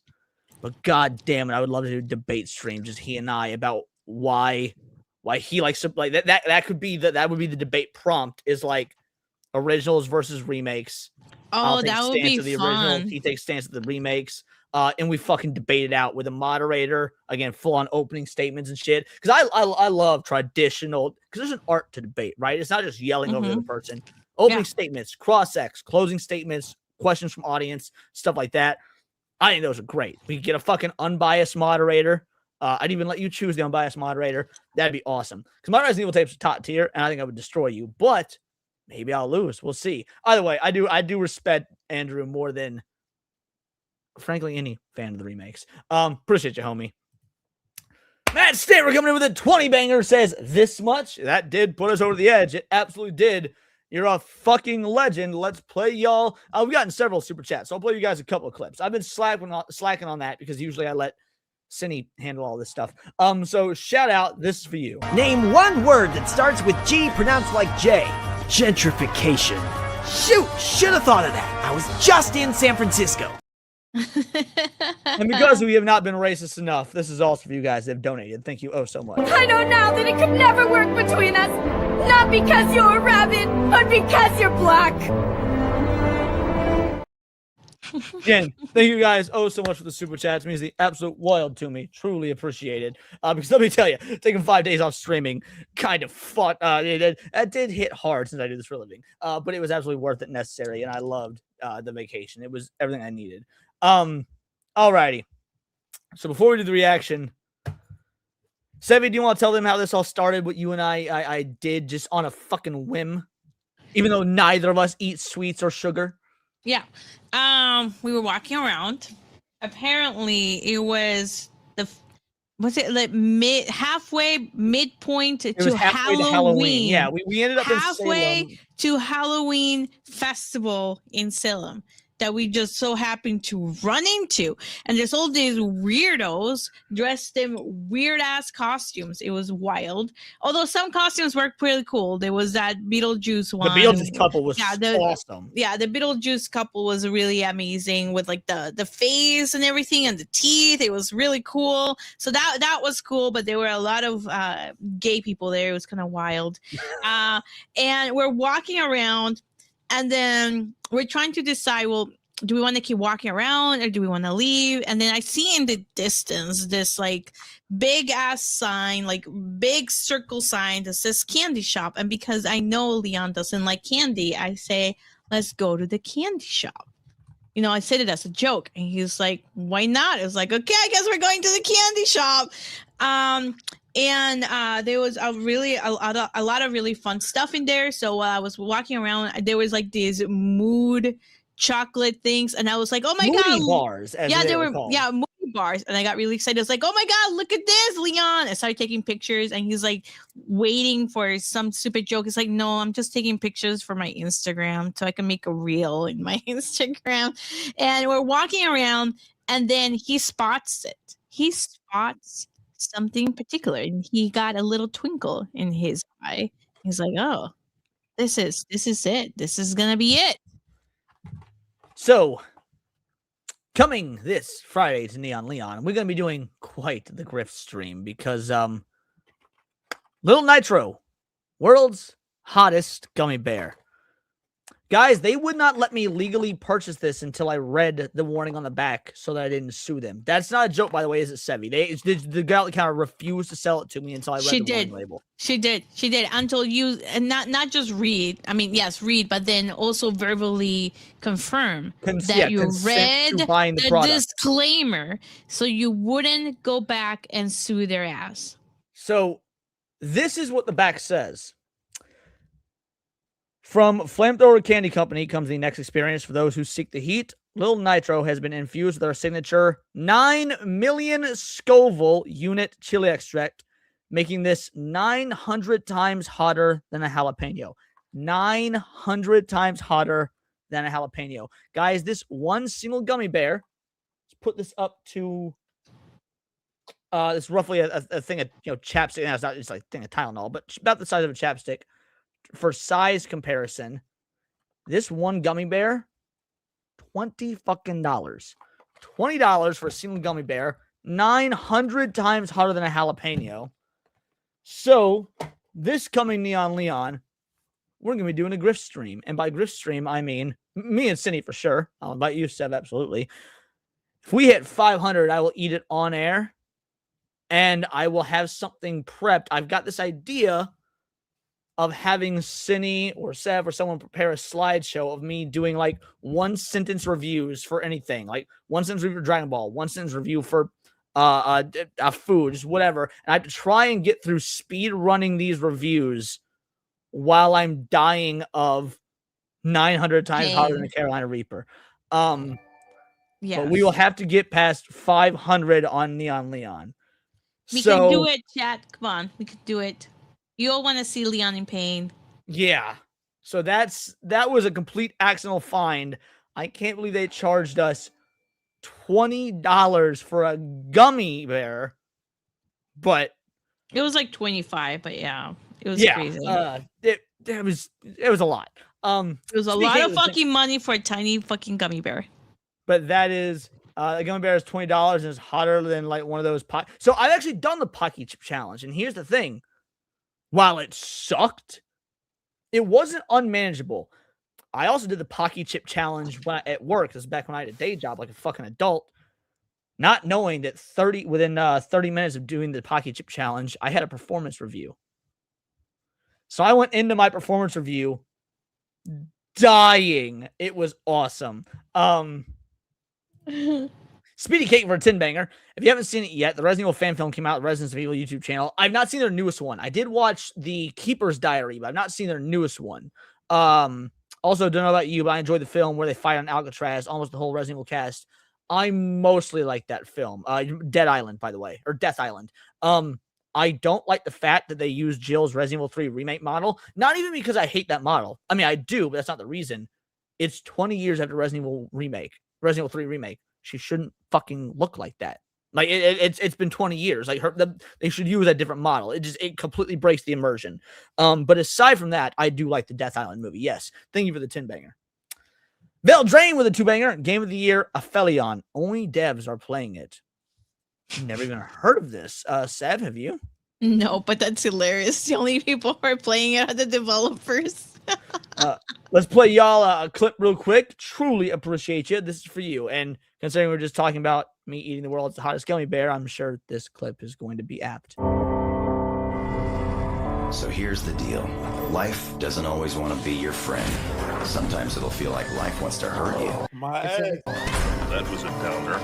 But you can't just hide, because nobody likes a quitter. Your ass don't hurt. I'll go first. You gotta take chances. This fire isn't gonna stop me! They never said it was gonna be fun or easy. Subscribe to New Black Street. Subscribe to Atreus. And yeah, I'll catch y'all next Saturday.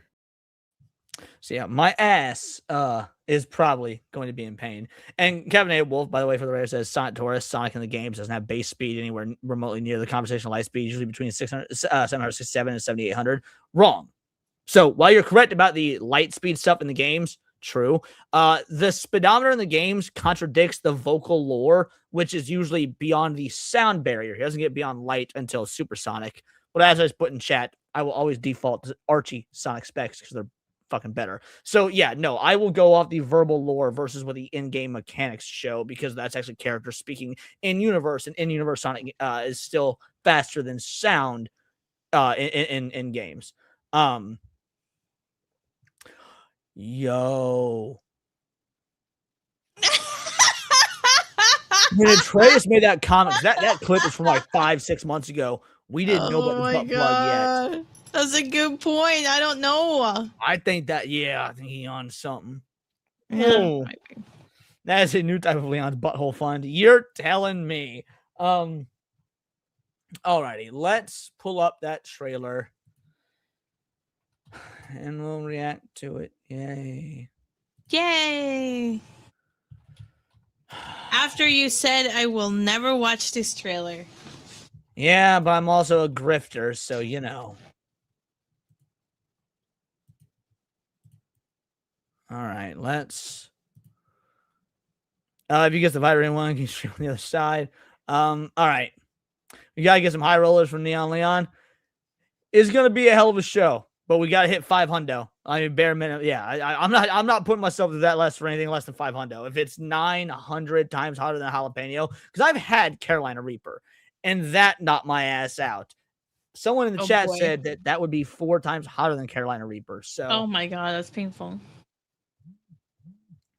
Carlos Batista for a 2 banger says Archie Sonic stream win. So I don't really talk comics on my channel anymore, just because it doesn't really fit the vibe of what I do. I love comics, but it's one of those things where I just kind of prefer to do it myself as a form of escapism, as opposed to talking about them on stream. So I can still have something. But I mean, I would be down to talk Archie just amongst homies, maybe on a stream or something with, like, Andrew or in the one of our longest running members, Little Miss Anonymous. She has a huge Archie Sonic comics collection. But yeah, just anytime it comes up with super chats, I'll happily talk about it. Shout out, thank you for the 2 banger. And Vel Drain for a 2 banger. Aphelion Steam charts 19. Even the devs quit. What does that mean? I appreciate it. Thank you guys for the 2 bangers.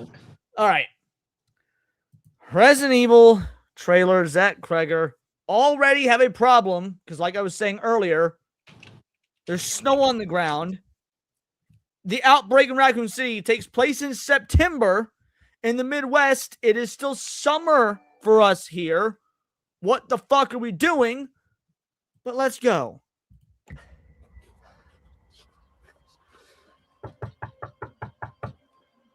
Hello? I had a little bit of a problem on the road. I was wondering if I could use your phone. Hello? I didn't even realize, not only is it Zach Kreger, but it's still Constantine Films. They're the ones who've had the rights to the Resident Evil movies ever since the very first one back in like 2001 or whatnot. And they've all been dog shit. Every one of them. Even without Zach Craig, like this is going to be bad. I didn't realize Constantine still had the rights.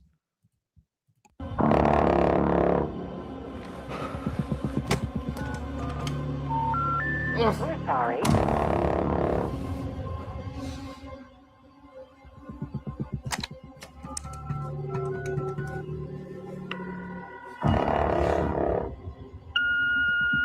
Hey, babe. Look, I'm really sorry that we got disconnected earlier, but some things have happened. We are 49, so almost a minute into this almost 2-minute trailer. Have you seen anything that evokes Resident Evil to you? No. Okay, so it's not just me. Like, this could literally be any generic horror film. Yeah. You look bored, because I'm also bored. I am bored by this trailer. Thank God, it's not just me.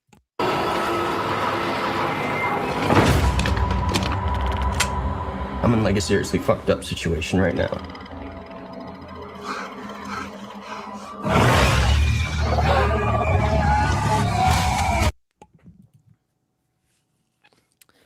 You know there's going to be shills defending this, being like, oh, he reached for a key. You use keys in Resident Evil games. Like, you have to find keys to unlock doors and stuff. See, he's played the games. You know, this kind of, like, makes me feel like it's a bad remake of The Thing, except it's not The Thing. It's, like, in a house, you know? It's certainly a thing, but go on. It just, I mean, it doesn't evoke any type of desire to want to see this movie. Well, like, and I'll be real. I heard a lot of people saying that while this is a bad trailer for a Resident Evil film, it at least looks like a good horror movie.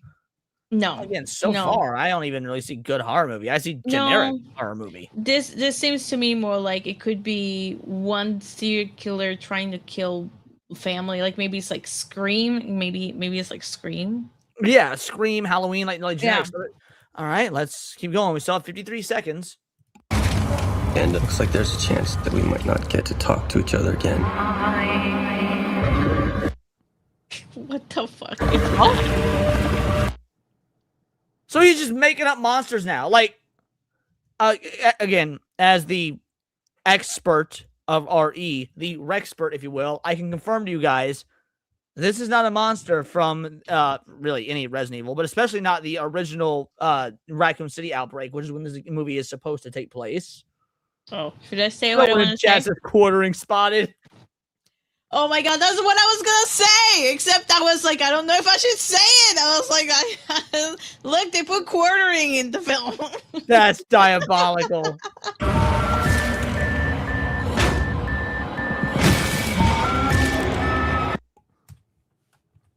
Again.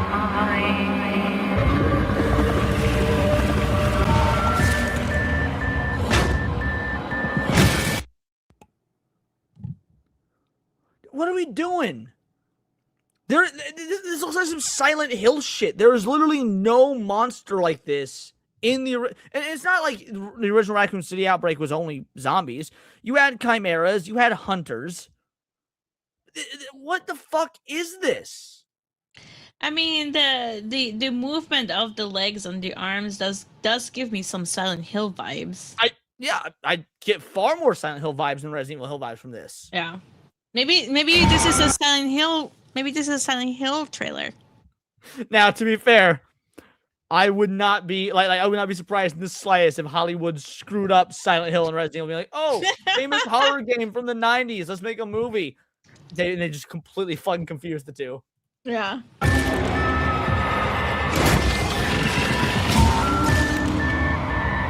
I just wanted you to know. Yes, no, The Thing.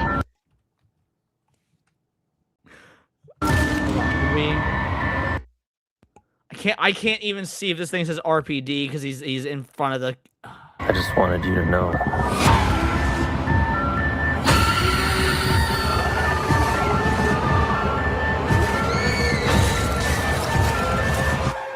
Okay. I love you.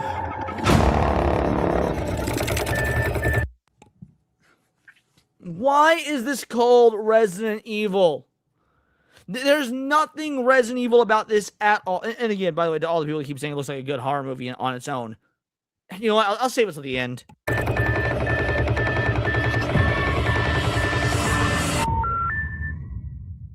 guess that was the end.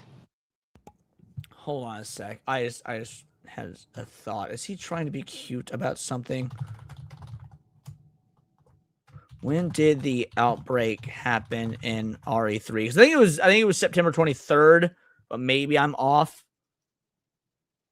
Oh, it was the 26th. So even then they're not right, because it comes out September 18th. So I was like, wait, are they releasing it on the original date of when the outbreak started? I thought, all right, maybe that's kind of clever. But even that, you could have delayed it by a week, and you could have released it when the actual outbreak happened in Raccoon City. Maybe they didn't want to release it on that day because they thought that was the date that GTA was going to come out. Oh my god, I think I almost killed you. Okay, that was really funny. That was funny. Yeah, no, that was awful. I didn't get any Resident Evil from that. I didn't get even a good horror movie from that. It looked so generic. We didn't see any zombies. We saw no illusion. Like, it's not even just about, like, I'm not trying to be one of those like, oh, they need to adapt one of the games, because frankly, there's a time and place for movies that do that. If you're going to adapt a game directly, very narrative driven games are good for that. Other times you need to do like what the Sonic movies do, which is borrow from the games, tell a unique story. And that's what this seems like it's trying to do. Hey, this is set within the time frame of Resident Evil 2 and 3. But you've got all your details wrong. You're not using monsters from that time frame. There's no characters. Zach Kreger said there's not going to be any characters from the games. Like, whose idea was this? And the fact that he said he's a huge fan of the games, and also the fact that he said he's taking his inspiration from 4 and 6. Resident Evil 4 takes place in like 2005. So, or no, 2003, I think. And Resident Evil 6 took place in 2016, I believe. Point is, well after 1998, which is when the outbreak is, I don't know. I loathe this. I can certainly tell you guys, unless we do a grift stream for it, I'm not going to see this in theaters. I don't want to give money to this whatsoever. I'm not even going to high seize it, if I'm being honest. Like, if we grift and make me go see it, all right, fair enough. But if we're not even doing that, like, let's say Niet or somebody wants to do a review of this film, or Badger, I'm not going to watch it. I'm not going to give this my time of day as a Resident Evil fan. Makes sense. This doesn't look scary to me. I'm sorry. By the way, yeah, you're right. There was that too. It didn't look scary. I can't believe I didn't even comment on that. You're correct. It didn't. It looked more like candy ass man running away from his, running away and then calling his girlfriend and being like, "Hey, honey, I'm scared." Like, Zach Kreger can say over and over he's a fan. I just don't fucking buy it. I don't. And maybe even if you were a fan, or even if you are a fan, just being a fan is not enough to qualify you to make a movie. I'm just like, people are like, oh, Star Wars would be fixed if we just had real fans involved. Not necessarily, because just because you like something doesn't mean you're a good writer or whatever. No. I'm over it. I don't care. I don't want to spend too much more time on this. We hit the Griff stream, we reacted to the trailer. Fuck, I feel like we need to spend a little more time on it. People did spend $100 on this, so I'll be fair. We'll talk about it a little bit more. I will say one of the positive things I said about Weapons, as someone that didn't like the movie Weapons, was that actor there. Did you see Weapons out of curiosity? Okay. Well, there was a fucking little drug addict, like crack addicted kid who gets like all possessed and shit. He was the standout actor. He was the fucking best actor in the movie. He killed it. He stole the show. That's the actor as the main character in this. So I have no doubt the acting will be good. I bet the character is going to suck dick, because everything about this trailer is going to suck dick. But I bet he'll act well in it because he was the standout actor from Weapons. And I actually wouldn't have known that if it weren't for the fact that Craig was talking about it. Because in Weapons, he's like all emaciated and drugged out and shit. In this, he obviously doesn't look like a druggie. So I was like, oh, okay. So he's also a good enough actor to like change his physique and his look and whatnot. So I will give credit in that regard. Mm-hmm. Makes sense. I'll be right back, okay? Sounds good. I'll hit some super chats while you're doing that. Oh, but don't do the one about me yet. Do that I one didn't know about there were any about you. All right, well, I'll just wait and I'll just keep talking about this while you're disappearing then. But yeah, all in all, I just wish they would stop adapting Resident Evil. I do. Like, you've tried, let's see, there was the 6, I believe, Paul W.S. Anderson films. Then there was the somehow even worse Welcome to Raccoon City movie. They've tried 7 times to make this live action, and they have failed spectacularly, by the way, every time. It shouldn't be that fucking hard. Put some cops in a mansion, have them fight zombies, have them solve some puzzles, uncover a government conspiracy. Well, a big pharma conspiracy, but the same thing. Like, it shouldn't be that difficult. And you could, Welcome to Raccoon City did that. No, it didn't. Welcome to Raccoon City used the most surface level plot stuff from Resident Evil 1 and 2, separate games, try to combine them into one, which of course is going to fuck up your story. Like, movies have an hour and a half, 2 hour runtime. You can't take 2 games that are long games. Well, okay, Resident Evil games are actually incredibly short, but even so, they're longer than the runtime of a movie. Put 2 separate games together into one movie, try to tell a story, change Chris and Claire's backstory, change Lisa Trevor's backstory, change Dr. William Birkin's backstory, change Wesker's backstory, have Ada in there for some weird-ass reason, making Wesker who he is, like, make Leon Latino, make Jill black. Even when it attempts to sort of kind of maybe resemble the games, it still fucking sucks. Somehow, Paul W.S. Anderson's Resident Evil Apocalypse, the second movie, is more lore and game accurate, even with Alice, to Resident Evil 3 than that movie was to Resident Evil 1 and 2. And yet, they still haven't figured it out. By all metrics, Resident Evil should be the easiest fucking video game to adapt in the history of ever. Resident Evil should be easier to adapt than Halo. Resident Evil should be easier to adapt than The Last of Us. Resident Evil should be easier to adapt than fucking Mario. And this is what they're limping to the barn with? I hate it, dude. I hate, like, this literally ruined the vibe of the stream. Sebi is back. We're gonna get the vibe good again. No, we're gonna get the vibe good again. I'm gonna read some super chats and we're gonna be all chill because y'all paying me and I appreciate that. You ruined the fucking vibe for a bit there. Me? What? I didn't do anything. It No, was it's on too the hot. chat. It's on the Okay. chat. I was gonna be like, it's really hot. My dad keeps turning on the fucking heat, and I'm dying. You don't handle the heat very well. That is true. Yeah.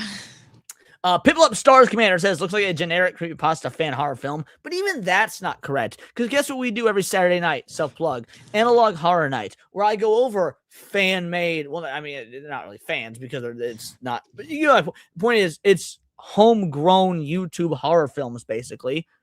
And so many of those are amazing. This doesn't even look good like those. We spent hours dissecting those because they're deep and intricate and amazing. This doesn't even look as good as that. But I do appreciate the 2-banger. Veldrain for a 5-banger. If you show the monster you bought coffee, bring coffee. It won't attack you. That's diabolical. That's some wild shit.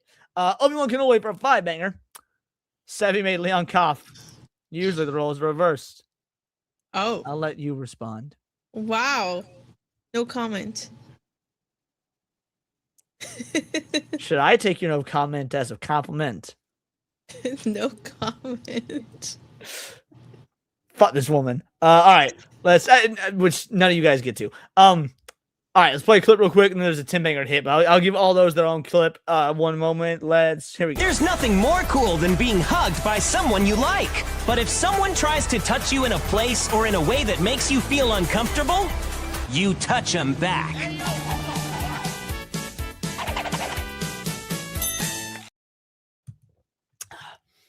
Matt Stanford with a 10-banger. I think Zach is confusing Resident Evil with Left 4 Dead. The pale creature could have easily been a boomer. I had the same thought. Yes.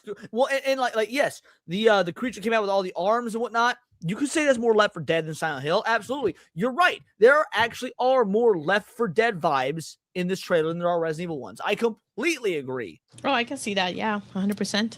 Let's go ahead and give you a clip. We haven't done this one yet. This is for you, Matt. Like, I don't think humans were meant to see sissy hypno inflation compilations. But hey, by the way, did you know that I suck dick as a man? I lick the ass of other men. But really quick, I lick the balls of a man. And Speedy Cake for a 5-banger says, a Dino Crisis 1 and 2 remake couldn't be worse than the third Dino Crisis game on OG Xbox. Just give us a proper third game in the trilogy. I disagree. With the way they have treated the Resident Evil remakes, I absolutely think a 1 and 2 remake would 100% be worse than Dino Crisis 3. I mean that with every fiber of my being. That being said, shout out. I appreciate you. This is for you. Call it whatever. But if I made $1 for each time I made a racist joke, I would actually have $0. Because I'm not joking. Based? Based? Hello? Now, these aren't super chats, but I know that Andrew can be trying to roast me here, so I want to see what they have to say. I'll always default to the lore that had whack-ass lore that was inconsistent, all over the place, and immeasurable because the writers didn't care. Over what's calculable. Fixed it for you. Correct. I'm not even going to argue. It was still better lore. And let's not pretend it's any different than what DC or Marvel does. And the Sonic pantheon in terms of like power scaling, fucking dog walks. Anything Marvel and DC have ever done. Trailer looks like a great horror film. Doesn't look like Resident Evil the size. It looks like a generic horror film. I don't even get when people are saying great horror film. It looks like generic isn't inherently bad, I guess. There are generic horror films I like.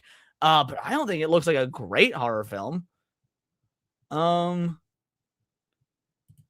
is an expert and fan as long as Resident Evil plus tank controls.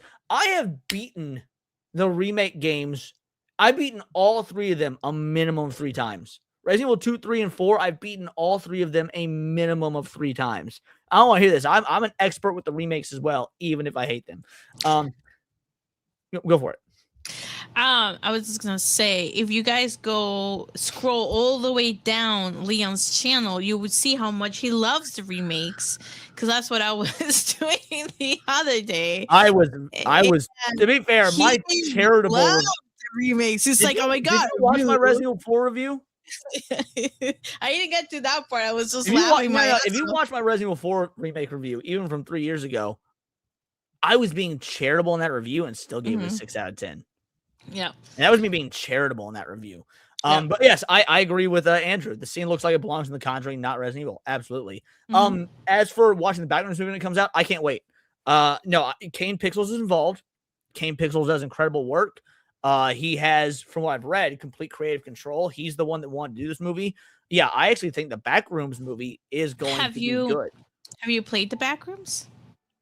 I have played the free version of the Backrooms, and I played a bunch of like adjacent projects that tie to it, but I've not played the actual Backrooms game. I'm 100% caught up in all because like it started, unless I'm wrong, as analog horror YouTube oriented stuff, and I've watched all those and followed the lore for that, but I've not actually played the game. But yeah, I followed all the YouTube analog horror stuff. Film looks like it has no business being called Resident Evil, but I'm interested in it as a horror film. But at least hit the high seas. Don't give it money. Don't let Hollywood think that we gamers will accept this level of adaptation. Leon got called out. Send a few more supers. Say what? Shift Up brought Shinji Mikami. I know, and I'm so excited for that. I think Shift Up and Shinji Mikami. I was going to make a video on it, but I was really busy doing videos for other stuff. I think that Shinji Mikami is my favorite video game creator of all time. I adore Shinji Mikami. I think that him working with Shift Up is going to be amazing. I saw you typing something. Seems like you got something to share. What are you trying to do to me, woman? Nothing. Just do something else. Okay. Yeah, me nervous. I sent a few more supers. Did you? Did I miss any? Hold on, let me. Oh, you're right. I did miss some of those. I'm so sorry about that. Wow. Blind. Oh, I didn't go back far enough. Is what happened? No, I didn't go back far enough. We got Pipple up for a 2-banger. Had a good 5 de Mayo. Cinco de Mayo. I know Cinco de Mayo. Oh my god. It's Cinco de Mayo, but he wrote 5 and it fucked me up. Dinner was spicy carne tacos. Did I say that right? Carne. Yeah, that's better. Carne. Yeah. Thank you for the 2-banger. Obi-Wan Kenobi for a 5-banger. Completely off topic. Just finished Dune 2. I'm sorry. While wearing an eye patch. Probably made the movie better. Should have seen it in theaters. We'll be getting a ticket for Dune 3. You're an idiot. Obi-Wan Kenobi for another 5-banger. Granted, it's June 6th, but did you know the Titanic sunk on the 5th of May and it was still full of mayonnaise? I think it's called Cinco de Mayo. You know what? Despite you for some dumbass reason thinking that Dune 2 is a good movie, I'm gonna go ahead and give you a clip because that was fucking funny. Well done. Thank you. This is for you. I will come anywhere you want me to come. All over his backside, run! I wanna fuck you in the ass right now. Thank you. It's nice to get some appreciation around here. And then Piplup Stars Command over a 2-banger. One of my favorite analog horror series is Local 58. I'm pretty sure we covered that. Hold on a sec. Let me check. I'm pretty sure we covered Local 58. Not too terribly long ago either. Playlists, analog horror. Theme park. Arcadia. I'm almost positive. At the Painter. No, maybe I think Eventide Media Center. Maybe we haven't covered Local 58. I was confusing that with Eventide Media Center. Well, there you go. Yeah, we might need to do Local 58 then on the channel because I guess I haven't. Out of all the 21 Liminal Land, Heartwind archives. All right, cool. Well, that's just another one to add to the list. I could have swore we covered Local 58. Well, thank you, Piplup. I appreciate you. Why is Dune too bad? So Obi-Wan Kenobi, I've said this on my channel many, many times, but I will happily say it again. The Dune books are my favorite book series of all time. Dune 2 destroys and eviscerates the lore of the second half of the first book. It does. In ways almost unimaginable. It is truly one of the worst book to film adaptations in terms of like character and story that I've ever seen. And people give it a pass because it's pretty. The thing too is that you have to keep in mind with what they do with and what they started to do with Dune 1, right? Is they started to create this society where they said, well, if you're basically from the outskirts, if you're a freeman and you're a hick, you're a hillbilly, you'll just believe everything that you're sold, compared to the real people that are smart, so they already have secular or don't believe in religion, even though the Fremen were all about their religion and philosophy and prophecies. Sorry, exactly. They have a 2-class system already. So they have like 2 types of citizens, and they spend their entire time making fun of the religion. And as Leon said, in Dune, the freemen are religious. That's their entire. They're practically zealots. Yeah, they are zealots. That's the entire idea behind Dune in terms of like why he cannot stop jihad, right? Anything he does, even at some point he says, even if Lady Jessica himself were to die in that cave, everybody would have to die with them in order to stop jihad. Right. And like that. They also, I mean, they alter things like, dude, Chani is supposed to be like ride or die, no matter what. Yeah. She's like Chani completely understands. She's like, yes, you will take the Princess Irulan as your bride. I know I'm your one only. It's just for political reasons. Paul goes his entire life, never once bedding down Princess Irulan. He only has eyes for Johnny. She's his concubine. They have a fucking child, Leto II, who dies as a fucking infant when the Harkonnens attack the Fremen, which instills Chani's resolve to stand by Paul and take the fight to the Harkonnens along his side. Like the Empire does not reject his claim to to be the Emperor after he murders the Emperor and takes Princess Irulan as his wife. Like they just there's no there's no, like you said, second sect of the Fremen on the other side of the planet that he needs to travel to. They get the idea of Paul's vision quest completely wrong. That's one of the least wrong things they did, was getting his vision quest wrong. It's Dune 2 is atrocious. They make Chani like basically a feminist individual, right? And the entire idea is that this is a political marriage that he's engaging into, right? And and that's how book 1 ends. It's just basically like saying, like, feel bad for the wives because they're not gonna know what love is, right? And this is like a conversation between Lady Jessica and Cheney. And and then the entire premise of book 2 is on the fact that he tries his best by seeing into the future in what he can see to make sure that And she all lives. roads still lead to him Yeah. being the villain because he chooses love. Like, Yeah, everything he does in book 2 is to make sure that she survives as much as she can survive, before she dies. and she still dies in childbirth, if I recall. And she still dies during childbirth when she gives birth to the twins, and then he can see through his children, right? But the entire idea of book 2 is the fact that he does everything and he sacrifices everything, even though his mom and his sister are going all crazy and shit. It's because he just his sister's a straight up bitch. Yeah, his That's sister really the is change insane. in the ending, by the way. His fucking sister's not even born in exactly. in the movie, which she's she's the one that Yeah, if I recall, she kills Baron Harkonnen in the book, Yeah, doesn't she? yeah, she does. She does with with the Gom Jabbar. She has this really like kick-ass line saying like, now you meet the Atreides Gom Jabbar, a grandfather. I think that's like what she says. But like they just skip through everything, and then they end Dune 2 with her being like, well, fuck you, Paul. You're gonna marry for political reasons. Well, so again, the premise is wrong. Everything about the society is wrong. And she's going into this whole weird ass feminist arc. It makes no sense. It doesn't follow the books at all.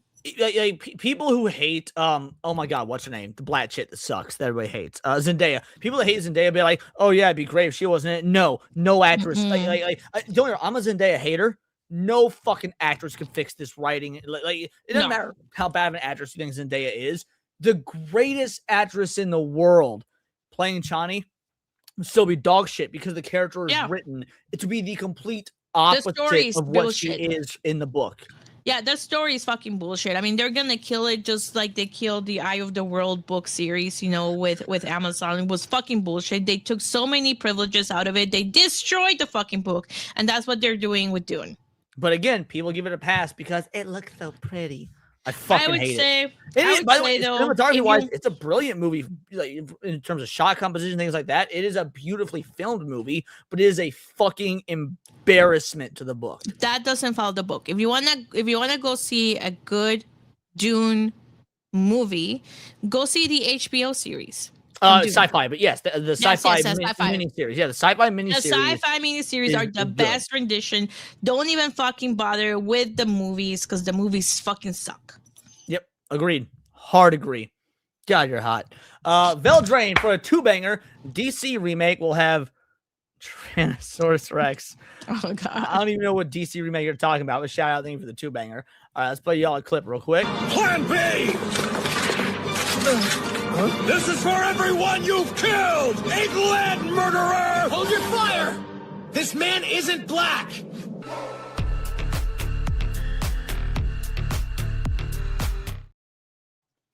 All right, we've been going for a couple of hours. There's one more story I want. Oh, go on. Check your gifted games. Did you fucking give me back rooms? No. Oh wait, escape. I might reject this. I think I have escape the backrooms, which is different than the backrooms. Let me check real quick because I would love to play that with you. Absolutely. Give me one moment because I think I do have escape the backrooms. Although if I did, it shouldn't have let you gift it to me. Yeah, you're No, I have backrooms escape together. I guess that's different than escape the backrooms. Yeah, it is. Oh well. How about that? Then yeah, well, first of all, I'll show off gifted games. And you absolutely do not need to do that, hon. But I do appreciate it.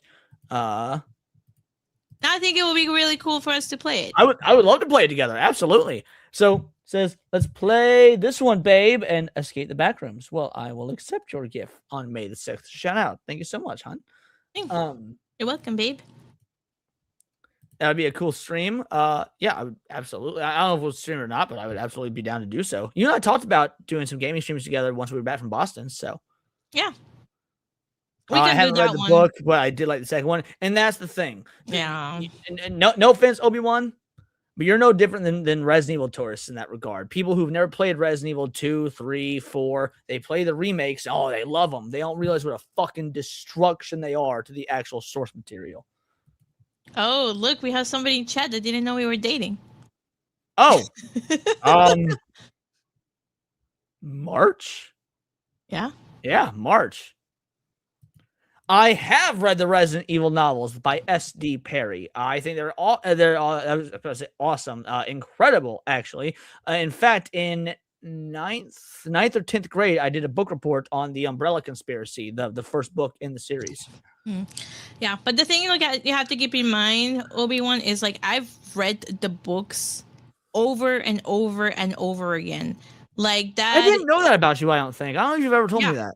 Yeah, I've read the books probably. By the way, speaking of reading the books, you know times. they're going to stop the second movie because they cannot adapt. They Oh, cannot adapt the third. The third one gets way too fucked up. So you know Yeah. they have to stop at this one. So what's the fucking point? They're not gonna do it. They're not gonna go beyond it. But yeah, I've read the books a million times. I've also listened to the audiobooks a million Audiobooks are times. so good. They The go full- audiobooks like, are All the amazing. multiple voice actors, all the sound Yeah. effects, the music, cutting back to Princess Irulan, like reading the scrolls and shit. Dude, if you guys have never read Dune, reading is gay. Listen to the audiobooks. They are like some of the highest production quality audiobooks you will ever hear.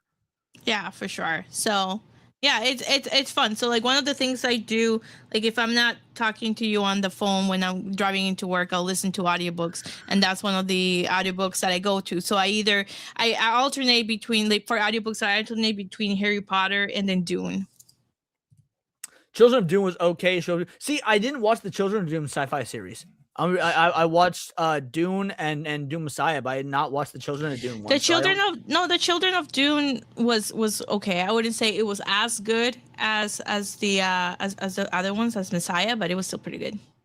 Well, because I imagine they had trouble, I think, capturing it, but I think they did a Well, decent enough because job. it does such weird shit. Like you've got these two little kids who technically have the minds of all their fucking ancestors, so they really have the minds of adults. They're like 9 years old or whatever, and they're in a political marriage together, even though they're siblings. Like it makes Game of Thrones look tame. And then he has to become a worm too, so they're gonna go through the He has process. to become the God Emperor, yes. Yeah. But I think like they try to capture it as much as you can, and I think like if you have already the knowledge base of reading the book, a lot of it kind of makes sense and it goes a lot faster. Well, I just assumed that, and you can tell because obviously you've seen it, I haven't. I assume there's a lot of stuff they did that they had to tone down because of how they did. Okay. Yeah. They did, yeah. So I mean, it was still good, but again, like any type of adaptation of Dune is gonna be way better with sci-fi. My first Resident Evil Resident Evil was the original. Caliban Cove was good. I think of the original stories, I think she only did 2, maybe 3. I think she only did 2 original stories, but Caliban Cove was the better of the 2. Yeah. I don't remember the other one. Didn't the second one star Claire? I don't recall. Damn. Veldrain with a 5-banger. And Resident Evil 5, when the people became zombies, they're like, you actually increase. Okay, that's really funny. But here's the dealio. Here's how autistic I am for Resident Evil. I winced when you said zombies, because in Resident Evil 5, they're not zombies, they're Majini. But I get what you're going for. The racist joke, I appreciate it. Well done. And then Banana Bomber King for a 2-banger. I'm about to call y'all my Steam Shock. What does that even mean? I don't get it. Yeah, City of the Dead was the adaptation of Resident Evil 2 in book form. And yes, that was Claire and Leon. What do you mean call my Steam Shock? Either way, I appreciate you two, you absolute legends. This is for you. How you doing, sir? Can we talk to you? Where are you from?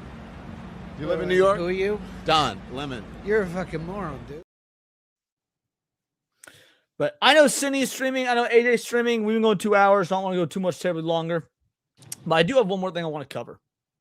Because this is something I don't even know if you've heard about, Sev. I know you cover shit like this for a living as well. Right here. Twitch changes community guidelines to allow randomized video chats amid Omegle popularity. So you have heard about this. But then Is it just me, or is this gonna get them into a lot of fucking trouble? They also came out with a thing too, a warning about using it too. They did, yeah. We're gonna go through this article. But the real reason I want to cover this, I want you and I just to talk about it for a bit, but also the first few paragraphs of this is just peak modern journalism. I want to read this uninterrupted. I want to just see your face. Twitch has clarified its stance on randomized video chatting sites after reports emerged claiming the platform was sending warnings to streamers for broadcasting Omegle. Similar to its namesake Omegle, Omegle pairs users at random 1v1 video chats to see who outmogs who. Using a scoring system, the platform's AI analyzes participants' faces to see who has the superior canthal tilt and who is just jester maxing. It's become a big hit in looks maxing circles, but plenty of other users have been visiting the site for the memes as well. What the fuck are these words? Superior canthal tilt? Jester maxing? Like, I feel like I'm speaking fucking Urdu. Yeah, there's this whole maxing crisis around people that is just retarded. You know, when you and I went to Tavern at the End of the World this past weekend, were we Boston maxing? I don't think so. No. Did at any point in our little trip to Boston did we Boston max? No. Wait. I don't. Is this true, Devil in Red? Asmongold went on this site and won 8 out of 10 rounds. If that's a fucking video he's done, I have to react to this. I have to react to it. Y'all were boss mogging. What does that even mean? Devil in Red, I don't recall if you're in the Discord or not, but if you are, for the love of God, tag me in the react request section. I have to cover that tomorrow or Thursday, one of the two. Okay, so back to this. On May 5th, 2026, Bree Ports surfaced that Twitch was sending out warnings to those who visited the website while live streaming on their service. Previously, Twitch community guidelines say that using randomized video chat services was strictly prohibited on its platform, as whatever pops up on screen is completely out of the streamer's control. Now, look, I got a lot of shit, to say about Twitch, axes to grind, but I feel like this is actually a pretty good rule. I don't think shit like this should be allowed because, look, we've all heard the horror stories of Omegle. Like, people just popping up with fucking dicks out and shit like that. Mm-hmm. Twitch is a 13+ platform. This should absolutely not be allowed. I agree with that statement. Yeah. Randomized video content that you cannot control is never allowed under any circumstances due to the risks it poses to viewers of the stream. The guidelines read, going on to use Omegle alternative, Ome TV, as an example. But in a statement provided to Dexerto, Twitch confirmed that it no longer prohibits streaming content from randomized video chat sites, saying it wants to empower our creators to stream the content that's for them. Oh my god. That being said, Twitch also clarified they will continue to enforce content from these sites if they violate guidelines by featuring sensitive or otherwise prohibited content. Twitch went on to assure us that they regularly make updates to their guidelines to ensure they're timely and right for the streaming community. So, hun, what are you thinking? Twitch is gay. That's what I'm thinking. I mean, I'm gonna need a little bit more than that, but yes, you were correct. No, I mean, I think this is a really horrible idea. I think Twitch is full of really bad ideas, because you have those streamers in Twitch that are like completely nude from the up, and because they're painting their boobs, that's suddenly okay, and so the fact that Twitch is allowing this is just absolutely crazy. It goes up to... See, I don't think it's crazy. I think it's crazy in a bad way, but this should surprise me. But at this point, I've been doing this for so long. I'm sure you have as well. Seeing this, you're just like, my reaction was like, wait, what? You know what? Actually, I can fucking see it. I mean, I'm not surprised that Twitch is doing this. I'm disappointed. Did you just go full dad on us? I'm not mad. I'm just disappointed. I'm disappointed in you, Twitch. I could not. I can't imagine. Look, we're on X right now, and shout on Kick, I mean, and shout out to all the Kick viewers. You all are the fucking best. I love you. I wouldn't be surprised if Kick allowed this because Kick a little bit loosey goosey. Now I like that about Kick. If I want to do a Kick only stream and like play copyright music and shit, Kick ain't gonna give a fuck. But even if it's allowed on Kick, doesn't mean I'm gonna do it. This just seems like a bad. Like, just imagine you're on this site and I'm hitting like 4 out of 10, and then just dick.